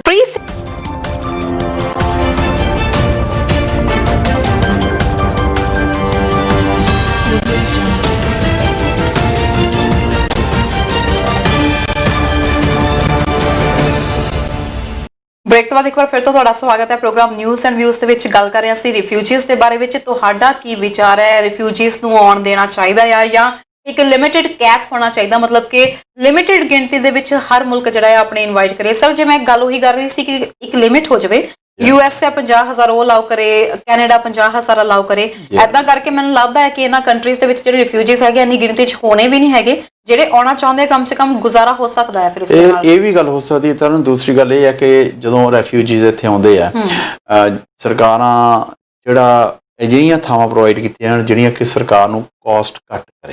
ਇਹ ਹਾਲਾਤ ਤੱਕ ਨਾ ਜਾਣਾ ਪੈ ਜਾਵੇ ਕਿ ਰੈਫਿਊਜੀਜ਼ ਨੂੰ ਅਸੀਂ ਬਹੁਤ ਮਹਿੰਗੀਆਂ ਥਾਵਾਂ ਤੇ ਰੱਖ ਰਹੇ ਹਾਂ। ਫਿਰ ਅਸੀਂ ਲੋਕਾਂ ਨੂੰ ਆਪਣੇ ਇਹ ਗੱਲ ਜ਼ਰੂਰ ਆਉਂਦੀ ਹੈ ਵੀ ਅਸੀਂ ਜਿਹੜਾ ਰੈਫਿਊਜੀ ਆਉਂਦਾ ਅਸੀਂ ਉਹਨੂੰ ਪੈਸੇ ਦਿੰਦੇ ਹਾਂ, ਉਹਦੀ ਹੈਲਪ ਕਰਦੇ ਹਾਂ, ਪਰ ਜੇ ਸੋਚਿਆ ਜਾਵੇ ਬੰਦਾ ਬਿਲਕੁਲ ਖਾਲੀ ਹੱਥ ਆਇਆ, ਉਹ ਖਾਲੀ ਹੱਥ ਕੀ ਕਰੇਗਾ, ਕੀ ਕਰ ਸਕਾਂਗੇ? ਇਹਦੇ ਬਾਰੇ ਗੱਲ ਕਰਾਂਗੇ। ਇੱਕ ਦਰਸ਼ਕ ਜੁੜ ਗਏ ਨੇ। ਹੈਲੋ ਹੈਲੋ, ਪਲੀਜ਼ ਆਪਣੇ ਟੀਵੀ ਸਕਰੀਨ ਦੀ ਆਵਾਜ਼ ਨੂੰ ਘੱਟ ਕਰਕੇ ਸਾਡੇ ਨਾਲ ਗੱਲ ਕਰੋ ਜੀ। ਸਤਿ ਸ਼੍ਰੀ ਅਕਾਲ ਜੀ। ਸ਼ਾਇਦ ਸਾਡਾ ਫੋਨ ਡਿਸਕਨੈਕਟ ਹੋ ਗਿਆ ਜੀ। ਸਰ, ਤੁਸੀਂ ਗੱਲ ਕਰ ਰਹੇ ਸੀ ਖਾਲੀ ਹੱਥ ਜਿਹੜਾ ਆਉਂਦਾ ਆ ਉਹ ਕੀ ਕਰ ਸਕਦਾ ਹੈ? ਹਾਂ, ਉਹਦੇ ਵਾਸਤੇ ਤਾਂ ਫਿਰ ਇਉਂ ਹੈ ਵੀ ਸਰਕਾਰ ਨੂੰ ਕੁਛ ਤਾਂ ਦੇਣਾ ਪਏਗਾ। ਅਸੀਂ ਜਦੋਂ ਘਰੇ ਇੱਥੇ ਰੱਖਿਆ ਹੈਗਾ, ਖਾਣ ਨੂੰ ਵੀ ਸਾਨੂੰ ਦੇਣਾ ਪਏਗਾ। ਉਹ ਫਿਰ ਇਹਨੂੰ ਅਸੀਂ ਉਹ ਤਾਂ ਹੈ ਨਹੀਂ ਹਰ ਰੋਜ਼ ਉਹਨਾਂ ਦੇ ਘਰੇ ਗਰੋਸਰੀ ਡਿਲੀਵਰ ਕਰੀਏ, ਅਸੀਂ ਫਿਰ ਉਹਨਾਂ ਨੂੰ ਪੈਸੇ ਦਿੰਦੇ। ਪੈਸੇ ਦੇ ਨਾਲ ਤੁਸੀਂ ਗਰੋਸਰੀਜ਼ ਆਪਦੀਆਂ ਬਾਏ ਕਰ ਸਕਦੇ। ਸੈਕੰਡਲੀ, ਜਿਹੜੇ ਆਪਾਂ ਕਹਿੰਦੇ ਹਾਂ ਕਈ ਵੀ ਰੈਫਿਊਜੀਜ਼ ਅਸੀਂ ਖੜੇ ਦੇਖਦੇ ਹਾਂ ਮੰਗਦੇ ਆ, ਇਹ ਜ਼ਰੂਰੀ ਨਹੀਂ ਹੈ ਕੋਈ ਜੈਨੂਇਨ ਰੈਫਿਊਜੀ, ਇਹ ਜ਼ਰੂਰੀ ਨਹੀਂ ਕੋਈ ਰੈਫਿਊਜੀ ਹੋਵੇਗਾ। ਹੋ ਸਕਦਾ ਮੰਗਣ ਵਾਸਤੇ ਰੈਫਿਊਜੀ ਦਾ ਭੇਸ ਵਟਾ ਕੇ ਖੜਾ ਹੋਇਆ ਹੈਗਾ, ਇਸ ਗੱਲ ਦਾ ਵੀ ਫਰਕ ਹੈਗਾ। ਪਰ ਓਵਰਆਲ ਜੋ ਕੁਛ ਸਰਕਾਰਾਂ, ਮੈਂ ਇਕੱਲੀ ਲਿਬਰਲ ਸਰਕਾਰ ਦੀ ਗੱਲ ਨਹੀਂ ਕਰ ਰਿਹਾ, ਹੁਣ ਤੱਕ ਜਿੰਨੀਆਂ ਵੀ ਸਰਕਾਰਾਂ ਆਈਆਂ ਨੇ, ਹਰੇਕ ਸਰਕਾਰਾਂ ਦੇ ਦੌਰ ਦੇ ਵਿੱਚ ਰੈਫਿਊਜੀਜ਼ ਆਈ ਗਏ ਨੇ। ਔਰ ਸਾਡੀ ਜਿਹੜੀ ਸਰਕਾਰ ਆ ਉਹਨਾਂ ਨੂੰ ਜਿਹਨੂੰ ਕਹਿੰਦੇ ਛਾਣ ਕੇ ਅਸੀਂ ਉਹਨਾਂ ਨੂੰ ਇਮੀਗ੍ਰੇਸ਼ਨ ਦੇ ਰਹੇ ਹਾਂ। ਜਿਨ੍ਹਾਂ ਨੂੰ ਮੋੜਨਾ ਪੈਂਦਾ ਕਿ ਜਿਹੜੇ ਕ੍ਰਿਮੀਨਲਸ ਆਉਂਦੇ ਨੇ ਆਪਦੇ ਦੇਸ਼ ਦੇ ਵਿੱਚ, ਬਹੁਤ ਕ੍ਰਾਈਮ ਕਰਕੇ ਆਏ ਹੁੰਦੇ ਨੇ, ਕਈ ਪੋਲੀਟੀਕਲ ਅਸਾਈਲਮ ਵਾਸਤੇ ਆਉਂਦੇ ਨੇ ਤੇ ਪਿੱਛੇ ਉਹਨਾਂ ਨੇ ਕਤਲਗਾਹ ਬਣਾਈ ਪਈ ਹੁੰਦੀ ਆਪਣੇ ਦੇਸ਼ ਨੂੰ, ਅਸੀਂ ਉਹਨਾਂ ਲੋਕਾਂ ਨੂੰ ਵਾਪਸੀ ਮੋੜਿਆ। ਬਿਲਕੁਲ ਜੀ। ਤੇ ਅਗਲੀ ਖਬਰ ਹੈ ਜੀ, ਜੇਕਰ ਤੁਸੀਂ ਇਸ ਵਕਤ ਕੈਨੇਡਾ ਆਉਣਾ ਚਾਹੁੰਦੇ ਹੋ, ਖਾਸ ਤੌਰ ਤੇ ਤੁਸੀਂ ਗੈਰ ਕਾਨੂੰਨੀ ਤਰੀਕੇ ਨਾਲ ਕੈਨੇਡਾ ਆਉਣਾ ਚਾਹੁੰਦੇ ਹੋ, ਤਾਂ ਇਸ ਦੀ ਕੀਮਤ ਹੈ ਜੀ $65,000 $65,000 ਤੁਸੀਂ ਦਵੋ ਤੇ ਤੁਸੀਂ ਗੈਰ ਕਾਨੂੰਨੀ ਤਰੀਕੇ ਨਾਲ ਜਿਹੜਾ ਕੈਨੇਡਾ ਪਹੁੰਚ ਸਕਦੇ ਹੋ। ਅਜਿਹੀ ਹੀ ਇੱਕ ਅੱਜ ਖਬਰ ਜਿਹੜੀ ਆ ਨਸ਼ਰ ਹੋਈ ਹੈ ਜੀ, ਕੈਨੇਡਾ ਦੇ ਵਿੱਚ ਗੈਰ ਕਾਨੂੰਨੀ ਤਰੀਕੇ ਦੇ ਨਾਲ ਪ੍ਰਵੇਸ਼ ਕਰਨ ਦੀ ਕੋਸ਼ਿਸ਼ ਦੇ ਵਿੱਚ ਸੀ ਕੁਝ ਤਮਿਲੀਅਨਸ। ਸਰ ਉਹਨਾਂ ਦੀ ਕਿਸ਼ਤੀ ਜਿਹੜੀ ਆ, ਕਿਸ਼ਤੀ ਦੇ ਵਿੱਚ 158 ਲੋਕ ਸਵਾਰ ਹੋ ਕੇ ਆਉਂਦੇ ਨੇ। ਕੈਨੇਡਾ ਦਾ ਇੱਕ ਵਾਸੀ ਉਹਨਾਂ ਨੂੰ ਕਹਿੰਦਾ ਹੈ ਕਿ ਮੈਨੂੰ 65,000 US ਡਾਲਰ ਦੇ ਕਰੀਬ ਦੇਵੋ, ਮੈਂ ਤੁਹਾਨੂੰ ਇੱਥੇ ਬੁਲਾ ਲਵਾਂਗਾ। ਇਸ ਤੋਂ ਬਾਅਦ ਪਹਿਲਾਂ US ਦੇ ਕੈਰੀਬੀਅਨ ਤੱਕ ਪਹੁੰਚਦੇ ਆ, ਉੱਥੋਂ ਦੀ ਉਹਨਾਂ ਨੇ ਕਿਸ਼ਤੀ ਰਾਹੀਂ ਫਿਰ ਇੱਥੇ ਆਉਣਾ ਹੁੰਦਾ ਆ। ਸੋ ਇਸ ਪੂਰੇ ਗੋਰਖ ਧੰਦੇ ਦੇ ਵਿੱਚ ਪਰ ਕਿਸ਼ਤੀ ਇਮੀਗ੍ਰੇਸ਼ਨ ਦੀ ਬਾਰਡਰ ਅਧਿਕਾਰੀਆਂ ਦੇ ਹੱਥ ਲੱਗ ਜਾਂਦੀ ਹੈ, ਸਾਰਿਆਂ ਨੂੰ ਫੜ ਲਿਆ ਜਾਂਦਾ ਆ। ਤੁਸੀਂ ਇਹ ਦੱਸੋ ਕਿ ਇਹਦੇ ਵਿੱਚੋਂ ਜਿੰਨੇ ਵੀ ਸੀਗੇ ਮੋਸਟਲੀ ਤਮਿਲੀਅਨ ਸੀ, ਕੁਝ ਹੈਤੀ ਸੀ ਉਹਦੇ ਵਿੱਚ, ਤੇ ਸ਼੍ਰੀਲੰਕਾ ਤੋਂ ਇਹ ਚੱਲੇ ਸੀ। ਘਰ-ਬਾਰ ਸਭ ਕੁਝ ਵੇਚ ਵੱਟ ਕੇ ਕਿਸੇ ਨੇ ਪੈਸੇ ਉਧਾਰ ਲਏ। 65,000 US ਡਾਲਰ ਕਿਵੇਂ ਉਹਨਾਂ ਨੇ ਇਕੱਠੇ ਕੀਤੇ ਹੋਣੇ ਆ, ਤੇ ਇਸ ਤੋਂ ਬਾਅਦ ਜਦੋਂ ਫੜੇ ਗਏ ਇਹ ਵੀ ਨਹੀਂ ਪਤਾ ਕਿ ਵਾਪਸ ਮੋੜ ਦਿੱਤੇ ਜਾਣ। ਪੈਸਾ ਤਾਂ ਉਹਨਾਂ ਦਾ ਗਿਆ, ਠੀਕ ਹੈ। तो भाई जी ने रिस्क लेना ਹੁੰਦਾ ਇੰਡੀਆ 'ਚ ਕਿਤੇ ਹੋਰ ਥਾਂ ਦੇਖ ਰਹੇ ਹੋ ਪ੍ਰੋਗਰਾਮ, ਬਹੁਤ ਵੱਡਾ ਰਿਸਕ ਹੈ ਜੀ, ਔਰ ਚਾਂਸਸ ਇਹ ਹੈ ਕਿ ਆਹ ਘਟਨਾ ਵੀ ਵਾਪਰ ਸਕਦੀ ਹੈ। ਇਹ ਕੈਰੀਬੀਅਨ ਦੇ ਵਿੱਚ ਸ਼ਿਪ ਫੜਿਆ ਗਿਆ। ਮੈਨੂੰ ਇੱਕ ਹੋਰ ਹੈਰਾਨੀ ਹੋਈ ਹੈ ਇਸ ਮਾਮਲੇ 'ਚ, ਜਿਹੜਾ ਬੰਦੇ ਨੇ ਇਹ ਕੰਮ ਅਰੇਂਜ ਕੀਤਾ ਸੀਗਾ ਉਹ ਆਪ ਵੀ ਸ਼ਿਪ 'ਚ ਸੀਗਾ। ਬਿਲਕੁਲ ਆਮ ਜਿਹੜੇ ਅਜਿਹੇ ਲੋਕ ਹੈਗੇ ਆ ਨਾ, ਉਹ ਸ਼ਿਪ 'ਚ ਨਹੀਂ ਹੁੰਦੇ, ਉਹ ਲੋਕਾਂ ਨੂੰ ਚੜਾ ਕੇ ਤੋੜ ਦਿੰਦੇ ਆ। ਪਰਮਾਤਮਾ ਉਹਨਾਂ ਦਾ ਰੱਬ ਰਾਖਾ, ਉਹ ਪਹੁੰਚਣ ਨਾ ਪਹੁੰਚਣ ਇਹ ਉਹਨਾਂ ਦੀ ਕਿਸਮਤ। ਜਿਹੜਾ ਮਾਸਟਰਮਾਈਂਡ ਹੁੰਦਾ ਉਹ ਪਿੱਛੇ ਰਹਿ ਜਾਂਦਾ। ਪਰ ਇਹ ਮੈਨੂੰ ਸਮਝ ਨਹੀਂ ਆ ਵੀ ਇਹ ਮਾਸਟਰਮਾਈਂਡ ਕਿਵੇਂ ਵਿੱਚ ਨਾਲ ਸੀਗਾ, ਔਰ ਉਹ ਵੀ ਫੜਿਆ ਗਿਆ ਜੀ। ਉਹ US ਦੇ ਵਿੱਚ ਫੜ ਲਿਆ ਜੀ, ਹੁਣ ਉਹ US ਦੇ ਵਿੱਚ ਡਿਟੇਨ ਕੀਤਾ ਗਿਆ, ਉੱਥੇ ਕੇਸ ਚੱਲੇਗਾ। ਆ ਜਿਹੜੇ ਵਿਚਾਰੇ ਇਹਨੇ ਫੜੇ ਗਏ ਨੇ ਉਹਨਾਂ ਦਾ ਭਵਿੱਖ ਤਾਂ ਖਤਰੇ 'ਚ ਹੈਗਾ ਹੀ ਹੈਗਾ ਜੀ। ਵਾਪਸ ਜਾਣ ਜੋਗੇ ਹੈ ਨਹੀਂ ਕਿ ਜਿਹੜੇ ਪੈਸੇ ਮੇਰੇ ਅਗਲੇ ਨੂੰ ਫੜ ਕੇ ਲੈ ਕੇ ਆਉਂਦੇ ਆ। ਖਬਰਾਂ 64,000 US ਡਾਲਰ ਇਕੱਠਾ ਕਰਨਾ ਆਪਣੇ ਕੰਟਰੀਜ਼ ਦੀ ਕਰੰਸੀ ਦੇ ਵਿੱਚ ਕਈ ਸਿਫਰਾਂ ਲੱਗ ਜਾਂਦੀਆਂ ਨੇ ਨਾਲ ਜੀ। ਬਿਲਕੁਲ, ਇਹਦੇ ਬਾਰੇ ਥੋੜੀ ਜਿਹੀ ਜੇ ਮੈਂ ਵਿਸਥਾਰ ਦੇ ਵਿੱਚ ਆਪਣੇ ਦਰਸ਼ਕਾਂ ਨੂੰ ਦੱਸਾਂ, 158 ਲੋਕ ਸੀ ਜੀ ਕਿਸ਼ਤੀ ਵਿੱਚ ਸਵਾਰ, ਜਿਹਦੇ ਵਿੱਚੋਂ 28 ਤਮਿਲ ਤੋਂ ਸੀਗੇ, ਤਮਿਲੀਅਨ ਬੋਲਦੇ ਸੀ। ਇਹਨਾਂ ਵਿੱਚੋਂ ਸਰ 28 ਨੂੰ ਤਾਂ ਇੱਕ ਵਕੀਲ ਨੇ ਦੇਖ ਲਿਆ ਤੇ ਵਕੀਲ ਨੇ ਇਹਨਾਂ ਦਾ ਕੇਸ ਵੀ ਲੜਿਆ। ਬਾਕੀ ਜਿਹੜੇ ਲੋਕ ਹੈਗੇ ਨੇ ਉਹ ਉੱਥੇ ਕਿਵੇਂ ਦੀ ਜ਼ਿੰਦਗੀ ਬਤੀਤ ਕਰ ਰਹੇ ਨੇ, ਜਿੱਥੇ ਉਹਨਾਂ ਨੂੰ ਰੱਖਿਆ ਗਿਆ ਉਸ ਜਗ੍ਹਾ ਦੇ ਉੱਤੇ ਉਹਨਾਂ ਦੀ ਹਾਲਤ ਬੜੀ ਤਰਸਯੋਗ ਹੈ, ਉਹਨਾਂ ਨੂੰ ਖਾਣ ਲਈ ਕੁਝ ਨਹੀਂ ਦਿੱਤਾ ਜਾ ਰਿਹਾ। ਇਹਦੇ ਬਾਰੇ ਗੱਲ ਕਰਾਂਗੇ। ਇੱਕ ਦਰਸ਼ਕ ਪਹਿਲਾਂ ਸਾਡੇ ਨਾਲ ਜੁੜ ਗਏ ਨੇ। ਹੈਲੋ ਸਤਿ ਸ਼੍ਰੀ ਅਕਾਲ ਜੀ। ਸਤਿ ਸ਼੍ਰੀ ਅਕਾਲ ਜੀ। ਹਾਂਜੀ ਸਰ, ਕਿੱਥੋਂ ਬੋਲ ਰਹੇ ਹੋ? ਮੈਂ ਐਡਮਿੰਟਨ ਤੋਂ ਬੋਲ ਰਿਹਾ ਜੀ। ਸ਼ੁਕਰ ਹੈ ਅੱਜ ਚੌਥੇ ਦਿਨ ਤੁਹਾਡੇ ਨਾਲ ਗੱਲ ਹੋ ਰਹੀ ਆ। ਬਹੁਤ ਬਹੁਤ ਸ਼ੁਕਰੀਆ ਸਰ, ਤੇ ਮਾਫੀ ਵੀ ਚਾਹਾਂਗੇ ਜੋ ਤੁਹਾਡੇ ਨਾਲ ਅਸੀਂ ਗੱਲ ਨਹੀਂ ਕਰ ਪਾਏ। ਸਰ ਕੀ ਕਹਿਣਾ ਚਾਹੋਗੇ, ਦੱਸੋ ਜੀ। ਉਹ ਤਾਂ ਮੈਂ ਮਗਰੋਂ ਦੱਸਦਾ। ਕੱਲ ਮੈਂ ਤਕਰੀਬਨ ਅੱਧਾ ਪੌਣਾ ਘੰਟਾ ਇੰਤਜ਼ਾਰ ਕੀਤਾ ਔਰ 4-5 ਦਫਾ ਲਗਾਇਆ, ਫਿਰ ਇਸੇ ਨੰਬਰ ਤੋਂ ਉਹਨਾਂ ਨੇ ਕਿਹਾ ਦੂਸਰੇ ਤੇ ਕਰੋ। ਮੈਂ 3-4 ਵਾਰੀ ਪਹਿਲੇ ਨੰਬਰ ਤੇ ਕੀਤਾ ਜੀ, ਤਾਂ ਹੀ ਅੱਜ ਅਸੀਂ ਡਾਇਰੈਕਟ ਕਾਲਸ ਅਸੀਂ ਡਾਇਰੈਕਟ ਕਾਲ ਲੈ ਰਹੇ ਹਾਂ। ਤਾਂ ਹੀ ਹੁਣ ਜਿਹੜੀ ਵੀ ਕਾਲ ਆਉਂਦੀ ਹੈ ਸਿੱਧੀ ਸਾਡੇ ਸਟੂਡੀਓ 'ਚ ਆਉਂਦੀ ਹੈ ਜੀ। ਹੁਣ ਸਾਹਿਬ ਤੁਹਾਡੇ ਮੰਡੇ ਵਾਲੇ ਪ੍ਰੋਗਰਾਮ 'ਚ ਮੈਂ ਸੰਬੋਧਿਤ ਕਰਨਾ ਚਾਹੁੰਦਾ ਸੀ, ਉਸ ਦਿਨ ਵੀ ਤੁਹਾਡੇ ਨਾਲ ਗੱਲ ਨਹੀਂ ਹੋ ਸਕੀ। ਮਾਫੀ ਚਾਹੁੰਦੇ ਜੀ। ਮੈਂ ਅੱਧਾ ਘੰਟੇ ਦੇ ਕਰੀਬ ਜ਼ਿਆਦਾ ਵੇਟ ਜਿਹੜਾ ਅਲੱਗ-ਅਲੱਗ ਟਾਈਮ ਤੇ ਕਰਦਾ ਰਿਹਾ। ਨਹੀਂ, ਅਸੀਂ ਮਾਫੀ ਚਾਹੁੰਦੇ ਜੀ ਇਸ ਗੱਲ ਦੀ ਜੀ। Sorry for that. ਅੱਛਾ, ਹੁਣ ਜਿਹੜਾ ਤੁਸੀਂ ਰਿਫਿਊਜੀਜ਼ ਬਾਰੇ ਗੱਲ ਕਰ ਰਹੇ ਹੋ ਨਾ ਜੀ, ਜੀ ਹਾਂ, ਉਹਦੇ ਲਈ ਮੈਂ ਇਹ ਅਰਜ਼ ਕਰਨੀ ਚਾਹੁੰਦਾ, ਪਹਿਲਾਂ ਇੱਥੇ ਜਿਹੜੇ ਆਏ ਬੈਠੇ ਆ ਰਿਫਿਊਜੀ, ਜਿਹੜੇ 20 ਸਾਲ ਤੋਂ ਇੱਥੇ ਬੈਠੇ ਆ, ਉਹਨਾਂ ਨੂੰ ਤਾਂ ਇਹ ਸੰਭਾਲ ਲੈਣ, ਉਹਨਾਂ ਦੀ ਬਾਤ ਨਹੀਂ ਪੁੱਛਦੇ। ਹਾਂਜੀ। ਔਰ ਲੋਕਾਂ ਨੇ ਕਈ ਹਜ਼ਾਰ ਡਾਲਰ ਜਿਹੜੇ ਆ ਇਨਕਮ ਟੈਕਸ ਇੱਥੇ ਸੇਵਾ ਕੀਤੀ ਇਸ ਮੁਲਕ ਦੀ, ਜੀ ਹਾਂ, ਉਹਨਾਂ ਦੀ ਗੱਲ ਹੀ ਨਹੀਂ ਪੁੱਛ ਰਹੇ। ਕਈ ਲੋਕ ਤਾਂ ਮੇਰੇ ਖਿਆਲ 10-10, 12-12 ਸਾਲ ਬਾਅਦ ਰਿਪੋਰਟ ਕਰ ਦਿੱਤੇ ਗਏ। ਜੀ ਹਾਂ, ਜਿਹੜੇ ਇਹਨਾਂ ਤੇ ਇੰਨੇ ਪੈਸੇ ਖਰਚ ਕਰਦੇ ਆ, ਜਿਹੜੇ ਇੱਥੇ ਆ ਕੇ ਆਲਰੇਡੀ ਕਰ ਰਹੇ, ਇਹਨਾਂ ਕੋਲੋਂ ਪੈਸਾ ਮੰਗਦੇ ਨਹੀਂ, ਹੈਲਪ ਕਰਦੇ ਇਸ ਕੰਟਰੀ ਦੀ, ਉਹਨਾਂ ਨੂੰ ਕਿਉਂ ਨਹੀਂ ਇਹ ਪ੍ਰੈਫਰ ਕਰਦੇ ਜਾਂ ਕਿਉਂ ਉਹਨਾਂ ਦੇ ਕੇਸਿਸ ਜਿਹੜੇ ਨਹੀਂ ਕਰਦੇ?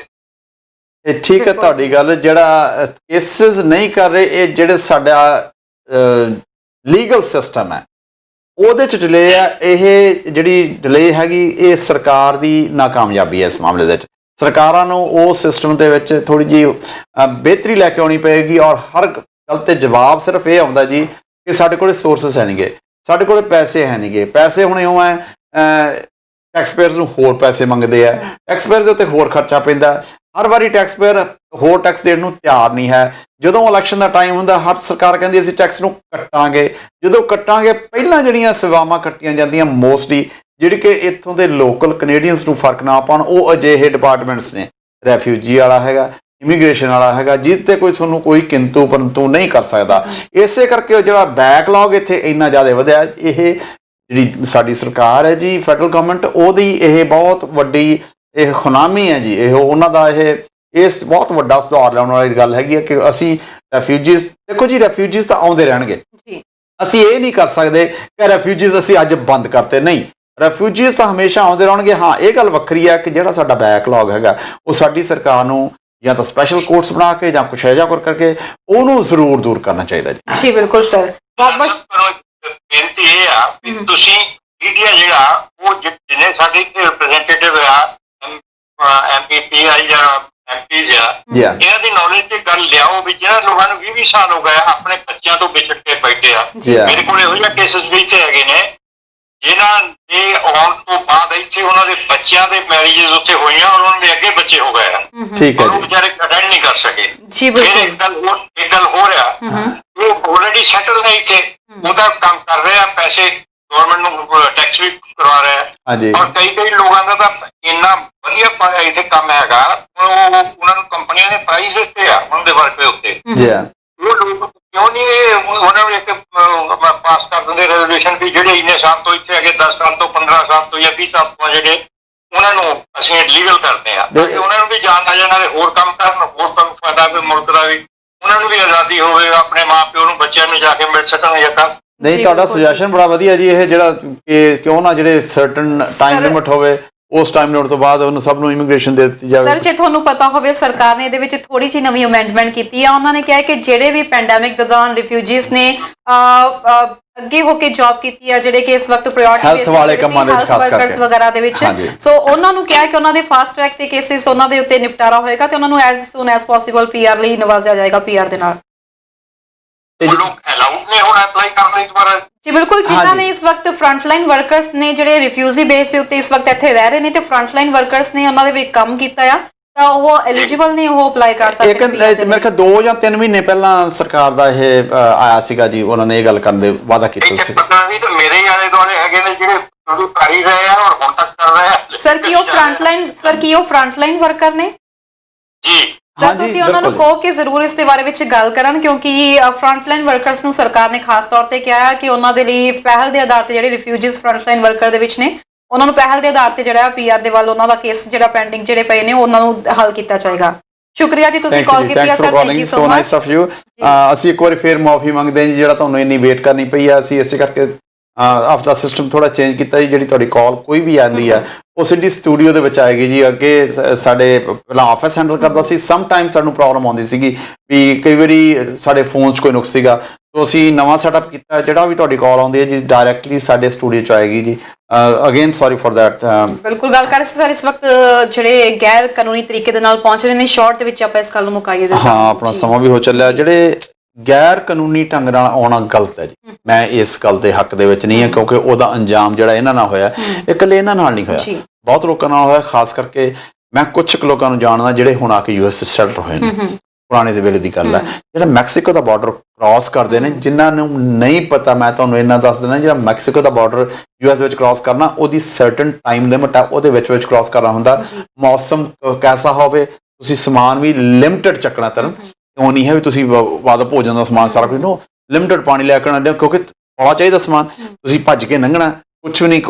ਔਰ ਉਹਦੇ ਵਿੱਚ ਬਹੁਤ ਲੋਕਾਂ ਦੀਆਂ ਮੌਤਾਂ ਹੋਈਆਂ ਨੇ। ਸਰ, ਪਿਛਲੇ ਸਾਲ ਮੈਂ ਵੀ ਕਿਵੇਂ ਦੀ ਨਿਊਜ਼ ਪੜ੍ਹੀ ਸੀ ਆਪਣੇ ਚੈਨਲ ਦੇ ਉੱਤੇ ਕਿ ਕਈ ਪੰਜਾਬੀ ਨੌਜਵਾਨ ਕਹਿੰਦੇ ਉਹਨਾਂ ਦੀਆਂ ਲਾਸ਼ਾਂ ਤੱਕ ਨਹੀਂ ਮਿਲੀਆਂ, ਜਿਨ੍ਹਾਂ ਵਿੱਚ ਕੁੜੀਆਂ ਵੀ ਸੀ। ਏਜੰਟਸ ਇੱਥੋਂ ਭੇਜ ਦਿੰਦੇ ਆ, ਪਤਾ ਹੀ ਨਹੀਂ ਲੱਗਦਾ ਮਾਪਿਆਂ ਨੂੰ ਕਿ ਬੱਚੇ ਪਹੁੰਚਿਆ ਕਿ ਨਹੀਂ, ਪਿੱਛੋਂ ਪੈਸੇ ਪੂਰੇ ਲੈ ਲਏ ਜਾਂਦੇ ਨੇ। ਇਹਦੇ ਬਾਰੇ ਗੱਲ ਕਰਾਂਗੇ ਜੀ। ਇੱਕ ਦਰਸ਼ਕ ਹੋਰ ਜੁੜ ਗਏ ਨੇ। ਹੈਲੋ, ਸਤਿ ਸ਼੍ਰੀ ਅਕਾਲ ਜੀ। ਸਤਿ ਸ਼੍ਰੀ ਅਕਾਲ ਜੀ, ਸਵਾਗਤ ਹੈ ਪ੍ਰੋਗਰਾਮ 'ਚ। ਕਿੱਥੋਂ ਬੋਲ ਰਹੇ ਹੋ ਸਰ? ਇੱਥੋਂ ਬਰੈਂਪਟਨ ਤੋਂ ਬੋਲਦੇ ਆ ਜੀ। ਜੀ ਦੱਸੋ ਜੀ। ਰਿਫਿਊਜੀ ਨਹੀਂ ਹੋਣੇ ਚਾਹੀਦੇ ਜੀ। ਰਿਫਿਊਜੀ ਨਾਲ ਜੇ ਕੰਟਰੀ ਬਣ ਗਿਆ ਤੇ ਪੜ੍ਹੇ ਲਿਖੇ ਲੋਕਾਂ ਦਾ ਕੀ ਬਣੂਗਾ ਜੀ। ਸਟੂਡੈਂਟ ਵੀ ਪੈਸੇ ਲੈ ਕੇ ਆਉਂਦੇ, ਜਿਹੜੇ ਪੀਆਰ ਆਉਂਦੇ ਉਹ ਵੀ ਪੈਸੇ ਲੈ ਕੇ ਆਉਂਦੇ ਆ ਜੀ।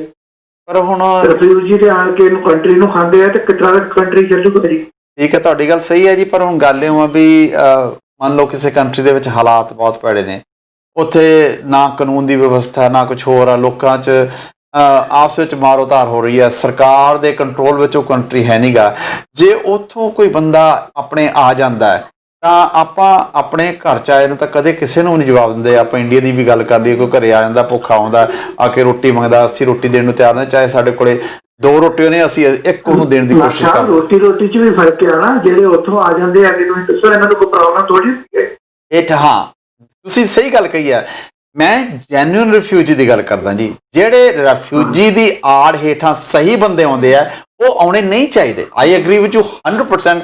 ਉਹੋ ਜਿਹੇ ਬੰਦੇ ਬਿਲਕੁਲ ਹੀ ਪ੍ਰੋਬਲਮ ਇਹੋ ਆ ਜਾਂਦੀ ਆ ਕਿ ਉਹਨੂੰ ਪਤਾ ਕਿਵੇਂ ਕੀਤਾ ਜਾਵੇ ਵੀ ਕਿ ਇਹ ਜੈਨੂਇਨ ਰਿਫਿਊਜੀ ਹੈ ਜਾਂ ਨਹੀਂ। ਜਿਹੜਾ ਸਾਡਾ ਰੈਫਿਊਜੀ ਬੋਰਡ ਆ ਉਹਨਾਂ ਨੂੰ ਸਵਾਲ ਕਰਦਾ, ਉਹਨਾਂ ਦੀ ਇੰਟਰਵਿਊਜ਼ ਹੁੰਦੀਆਂ ਨੇ ਤੇ ਉਦੋਂ ਉਹਨੂੰ ਇਸੇ ਕਰਕੇ ਇਮੀਗ੍ਰੇਸ਼ਨ ਦਿੱਤੀ ਜਾਂਦੀ ਹੈ। ਔਰ ਕਈ ਲੋਕੀ ਇਸ ਗੱਲ ਨੂੰ ਬਾਈਪਾਸ ਕਰਦੇ ਨੇ ਔਰ ਇਸੇ ਕਰਕੇ ਜਿਹੜੇ ਜੈਨੂਇਨ ਰੈਫਿਊਜੀ ਆ ਕਈ ਵਾਰੀ ਉਹ ਐਕਸੈਪਟ ਹੋਣੋਂ ਰਹਿ ਜਾਂਦੇ ਨੇ, ਜਿਹੜੇ ਹੇਰਾਫੇਰੀ ਨਾਲ ਆਇਆ ਉਹ ਬਣ ਜਾਂਦੇ ਨੇ। ਆਈ ਐਗਰੀ ਵਿਦ ਯੂ 100% ਕਿ ਜਿਹੜਾ ਵੀ ਜੈਨੂਇਨ ਰੈਫਿਊਜੀ ਆ ਉਹ ਆਉਣਾ ਚਾਹੀਦਾ। ਜਿਹੜਾ ਰੈਫਿਊਜੀ ਦੀ ਆੜ ਦੇ ਵਿੱਚ ਕੋਈ ਹੋਰ ਆਉਣਾ ਚਾਹੁੰਦਾ ਉਹ ਬਿਲਕੁਲ ਨਹੀਂ ਆਉਣਾ ਚਾਹੀਦਾ। ਬਿਲਕੁਲ ਜੀ। ਮੈਂ ਹੁਣ ਕਈ ਵੇਖੇ ਜੀ 20-25 ਸਾਲ ਦੇ ਮੁੰਡੇ ਆ ਤੇ ਨਾਲ ਕੇ ਤੇ ਮੌਂਟਰੀਅਲ ਅੰਤਰ ਕੇਸ ਕਰਤੇ ਜੀ, ਵਿਜ਼ਟਰ ਆਏ ਤੇ ਰਿਫਿਊਜੀ ਕੇਸ ਕਰਤੇ।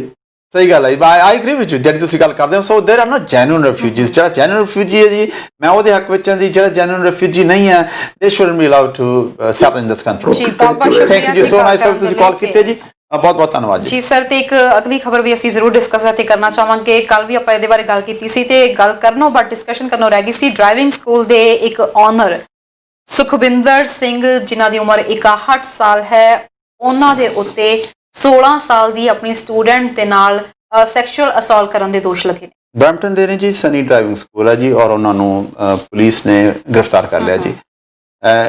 ਮੇਰਾ ਸਵਾਲ ਆ ਆਪਣੇ ਦਰਸ਼ਕਾਂ ਨੂੰ ਕਿ ਜਦੋਂ ਤੁਸੀਂ ਆਪਣੇ ਬੱਚਿਆਂ ਨੂੰ ਕਿਸੇ ਡਰਾਈਵਿੰਗ ਕਰਨ ਨੇ ਵੀ ਡਰਾਈਵਿੰਗ ਲਾਇਸੈਂਸ ਲੈਣਾ ਜੀ, ਹੁਣ ਅਸੀਂ ਜਦੋਂ ਡਰਾਈਵਰਸ ਲੈਸਨ ਵਾਸਤੇ ਤੁਸੀਂ ਕਿਸੇ ਨੂੰ ਚੁਣਦੇ ਹੋ ਤੁਸੀਂ ਕਿਵੇਂ ਚੁਣਦੇ ਹੋ?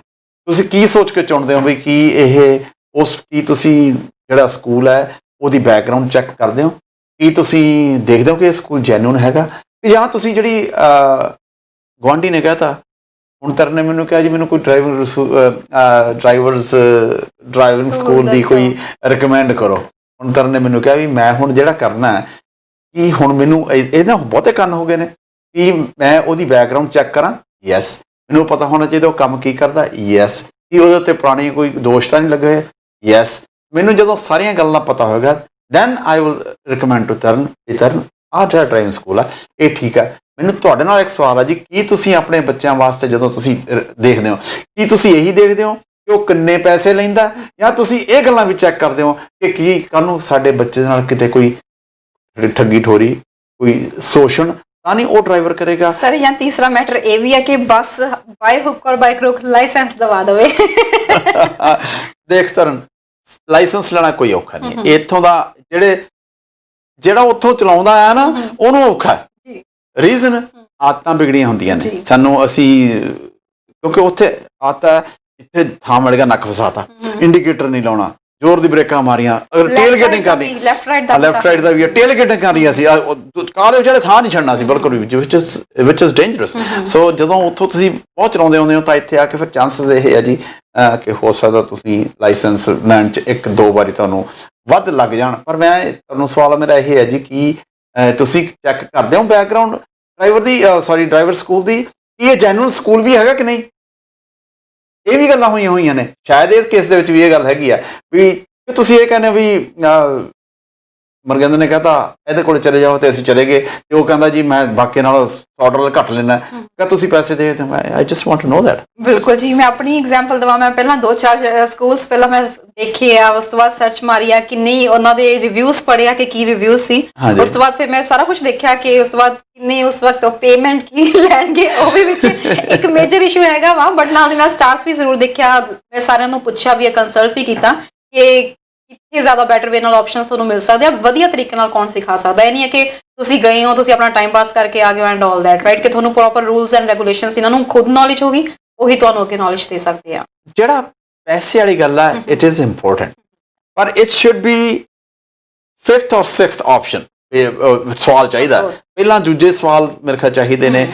ਜਾਂ ਕਿਸੇ ਨਾਲ ਕੋਈ ਇਹੋ ਜਿਹੀ ਗੱਲ ਹੋਈ ਹੋਵੇ, ਤੁਹਾਨੂੰ ਕਿਸੇ ਨਾਲ ਧੋਖਾ ਹੋਇਆ ਹੋਵੇ ਜਾਂ ਕੁਛ ਹੋਰ ਹੋਇਆ ਹੋਵੇ, ਤੁਸੀਂ ਸਾਡੇ ਨਾਲ ਸਾਂਝਾ, ਸਾਡੇ ਕੋਲ ਮਿੰਟ ਹੈਗੇ ਜੀ, ਤੁਸੀਂ ਜੇ ਕਾਲ ਕਰਨਾ ਚਾਹੁੰਦੇ you can call about this thing. ਔਰ ਇਹ ਸਾਡੇ ਬਰੈਂਪਟਨ ਦੇ ਭਾਈ ਸਾਹਿਬ ਨੇ ਜੀ, ਜਿਨ੍ਹਾਂ ਨੇ ਇਹ ਗੱਲ ਕੀਤੀ ਆ, ਔਰ ਉਹਨਾਂ ਨੂੰ ਹੁਣ ਕੋਰਟ ਦੇ ਵਿੱਚ ਜਾਣਗੇ ਜੀ। ਪਰ ਕਹਿੰਦੇ ਇਹਨਾਂ ਦਾ ਡਰਾਈਵਿੰਗ ਸਕੂਲ ਵੀ ਜੈਨੂਇਨ ਨਹੀਂ ਸੀਗਾ। ਹਾਂਜੀ, ਮੈਂ ਤਾਂ ਹੀ ਮਾੜੀ ਜਿਹੀ ਵਿਚਾਲੇ ਇੰਡੀਕੇਸ਼ਨ ਦਿੱਤੀ ਸੀਗੀ ਯਾਰ ਯੂ ਰਾਈਟ, ਹਾਂ ਜੈਨੂਇਨ ਸਕੂਲ ਵੀ ਹੈ ਨਹੀਂ ਸੀਗਾ ਜੀ। ਹਾਲਾਂਕਿ ਇਹਨਾਂ ਨੇ ਰਜਿਸਟਰ ਆ ਜਾਂ ਨਹੀਂ ਹੈਗਾ ਜੀ, ਜਿਹੜਾ ਸਨੀਜ਼ ਡਰਾਈਵਿੰਗ ਸਕੂਲ ਹੈਗਾ ਉਹਦੇ ਨਾਂ ਅੰਡਰ ਇਹ ਕੰਮ ਕਰਦੇ ਸੀਗੇ ਜੀ। ਤੇ ਜਿਹੜੇ ਇਹਨਾਂ ਦੇ ਦੋਸ਼ ਲੱਗੇ ਨੇ ਜੀ, ਸੀਰੀਅਸ ਐਲੀਗੇਸ਼ਨਸ। ਬਾਕੀ ਦੇਖੋ ਅੱਗੇ ਬਣਦਾ ਕੀ ਹੈ ਜੀ, ਕੋਰਟ ਦੇ ਵਿੱਚ। ਬਿਲਕੁਲ ਸਰ, ਤੇ ਹੁਣ ਸਮਾਂ ਵੀ ਲਗਭਗ ਇਜਾਜ਼ਤ ਲੈਣ ਦਾ ਹੋ ਰਿਹਾ। ਕੋਈ ਦਰਸ਼ਕ ਆਪਣੀ ਰਾਏ ਰੱਖਣਾ ਚਾਹੁੰਦੇ ਆ ਤਾਂ ਮੋਸਟ ਵੈਲਕਮ ਹੈ। ਇਸ ਦੇ ਨਾਲ ਹੀ ਹੁਣ ਹਮੇਸ਼ਾ ਦੀ ਤਰ੍ਹਾਂ ਜਦੋਂ ਅਸੀਂ ਕੁਐਸਚਨ ਪੁੱਟ ਕਰਦੇ ਹਾਂ, ਆਪਾਂ ਅੱਜ ਦੇ ਬਾਰੇ ਵਿੱਚ ਦਰਸ਼ਕਾਂ ਨੂੰ ਕੀ ਪ੍ਰਸ਼ਨ ਪੁੱਛ ਰਹੇ ਹਾਂ? ਅੱਜ ਜੀ ਇਹ ਐਕਟਰ ਨੇ ਜੀ, ਇਹ 1929 ਜਨਮ ਹੋਇਆ ਸੀਗਾ ਜੀ ਇਹਨਾਂ ਦਾ। ਪਹਿਲਾਂ ਇਹਨਾਂ ਦਾ ਕੋਈ ਐਕਟਿੰਗ ਵਾਲਾ ਇਰਾਦਾ ਉਰਦਾ ਤਾਂ ਹੈ ਨਹੀਂ ਸੀਗਾ, ਪਰ ਫਿਰ ਜੀ 1960ਵਿਆਂ ਦੇ ਵਿੱਚ ਬਹੁਤ ਵਧੀਆ ਇਹ ਐਕਟਰ ਬਣੇ ਜੀ। ਇਹ ਜਨਮ ਇਹਨਾਂ ਦਾ ਸਿਆਲਕੋਟ ਪੰਜਾਬ 'ਚ ਹੋਇਆ ਸੀਗਾ ਜੀ। ਜਦੋਂ ਵੰਡ ਹੋ ਗਈ ਤਾਂ ਫਿਰ ਇਹ ਇਹਨਾਂ ਦੇ ਦਾਦੇ ਦਾ, ਇਹਨਾਂ ਦੇ ਫਾਦਰ ਦਾ ਬੜਾ ਵਧੀਆ ਬਿਜ਼ਨਸ ਸੀਗਾ ਜੀ ਉੱਥੇ। ਫਿਰ ਉਹਨਾਂ ਨੂੰ ਛੱਡ ਕੇ ਇੱਥੇ ਇੰਡੀਆ 'ਚ ਆਉਣਾ ਪਿਆ ਜੀ। ਉੱਥੇ ਦੇ ਮਿਲਟਰੀ ਦੇ ਕੰਟਰੈਕਟਰ ਸੀਗੇ ਇਹਦੇ ਦਾਦਾ ਜੀ। ਕਰਾਚੀ ਦੇ ਵਿੱਚ ਵੀ ਇਹਨਾਂ ਬਹੁਤ ਵੱਡਾ ਕੰਮ ਸੀਗਾ ਜੀ। ਜਦੋਂ ਪਾਰਟੀਸ਼ਨ ਹੋਈ ਤੇ ਇੱਥੇ ਆ ਕੇ ਤੇ ਇਹਨਾਂ ਨੇ ਪਹਿਲਾਂ ਆ ਕੇ ਡਾਇਰੈਕਟਰ ਦੇ ਅਸਿਸਟੈਂਟ ਦੇ ਤੌਰ ਤੇ ਕੰਮ ਕੀਤਾ, ਕਈ ਫਿਲਮਾਂ ਦੇ ਵਿੱਚ ਐਜ਼ ਏ ਅਸਿਸਟੈਂਟ ਕੰਮ ਕੀਤਾ। ਤੇ ਫਿਰ ਕਿਤੇ ਇਹਨਾਂ ਦੀ ਛੋਟਾ ਜਿਹਾ ਕੇਦਾਰ ਸ਼ਰਮਾ ਨੇ 1950 ਦੇ ਵਿੱਚ ਫਿਲਮ ਲਿਆਂਦੀ ਸੀਗੀ ਜੀ, ਉਹਦੇ ਵਿੱਚ ਇਹਨਾਂ ਛੋਟਾ ਜਿਹਾ ਰੋਲ ਮਿਲਿਆ ਸੀਗਾ ਜੀ ਦਲੀਪ ਕੁਮਾਰ ਦੇ ਨਰਗਿਸ ਦੇ ਅਗੇਂਸਟ। ਉਹਦੇ ਵਿੱਚ ਨਾਲ ਮਿਲਿਆ ਸੀਗਾ ਜੀ ਦਵਿੰਦਰ ਗੋਇਲ ਦੀ ਉਦੋਂ ਮਗਰੋਂ ਫਿਲਮ ਆਈ ਸੀਗੀ ਜੀ, ਉਹਦੇ 'ਚ ਇਹਨਾਂ ਨੂੰ ਉਹ ਬ੍ਰੇਕ ਮਿਲੀ ਸੀ 1955 ਦੇ ਵਿੱਚ। ਪਹਿਲੀ ਫਿਲਮ ਦਾ ਪਤਾ ਕਿੰਨੇ ਪੈਸੇ ਮਿਲੇ ਸੀਗੇ ਇਹਦੇ ਬਾਰੇ ਗੱਲ ਕਰਾਂਗੇ। ਇੱਕ ਦਰਸ਼ਕ ਪਹਿਲਾਂ ਜੁੜ ਗਏ ਨੇ। ਹੈਲੋ ਤਰਨਜੀਤ ਜੀ, ਸਤਿ ਸ਼੍ਰੀ ਅਕਾਲ ਜੀ। ਸਤਿ ਸ਼੍ਰੀ ਅਕਾਲ ਜੀ। ਮੇਰਾ ਨਾਮ ਗੁਲਸ਼ਨ ਹੈ। ਜੀ ਤੁਹਾਡੀ ਗੱਲਬਾਤ ਮੈਂ ਪ੍ਰੋਗਰਾਮ ਲਗਾਤਾਰ ਦੇਖਦਾ, ਜਿਹੜਾ ਖਾਸ ਕਰਕੇ ਜੋ ਨਟ ਸਾਹਿਬ ਆ ਜਾਂਦੇ ਆ। ਪਹਿਲਾਂ ਵੀ ਮੈਂ ਫੋਨ ਕੀਤਾ ਸੀ IPTV ਬਾਕਸ ਵਾਸਤੇ, ਤੇ ਜਿਨ੍ਹਾਂ ਦੀ ਕੋਈ ਪ੍ਰੋਬਲਮ ਆਉਂਦੀ ਹੈ ਤਾਂ ਮੈਨੂੰ ਫੋਨ ਕਰ ਲੈਣ। ਪਰ ਜਿਹੜੀ ਗੱਲ ਹੁਣ ਲਾਸਟ ਮੂਮੈਂਟ ਤੇ ਇਹ ਚੱਲੀ ਆ, ਆਪਾਂ ਹਰੇਕ ਕਿਸੇ ਗੱਲ ਦਾ ਸਿੱਟਾ ਕਰ ਲੈਂਦੇ ਜਦੋਂ ਆਪਾਂ ਕਿਸੇ ਨੂੰ ਨਾ ਸਲਾਹ ਦਿੰਦੇ ਆ ਕਰਨ ਬਈ ਤੁਸੀਂ ਇਸ ਬੰਦੇ ਤੋਂ ਲਾਇਸੈਂਸ ਲੈ ਲਓ ਨਾ, ਡਰਾਈਵਿੰਗ ਲਾਇਸੈਂਸ ਲੈ ਲਓ, ਅਸੀਂ ਇਹ ਤੋਂ ਕੰਮ ਕਰਾਇਆ ਹੈਗਾ। ਆਪਣੇ ਲੋਕੀ ਕਹਿੰਦੇ ਨਹੀਂ ਜੀ, ਉਹ ਤੁਸੀਂ ਜਿਹਦਾ ਨਾਂ ਦੱਸਿਆ ਸੀ ਉਹ $25 ਆ, ਸਾਡੇ ਨੂੰ $20 ਵਾਲਾ ਬੰਦਾ ਮਿਲ ਗਿਆ ਹੈ।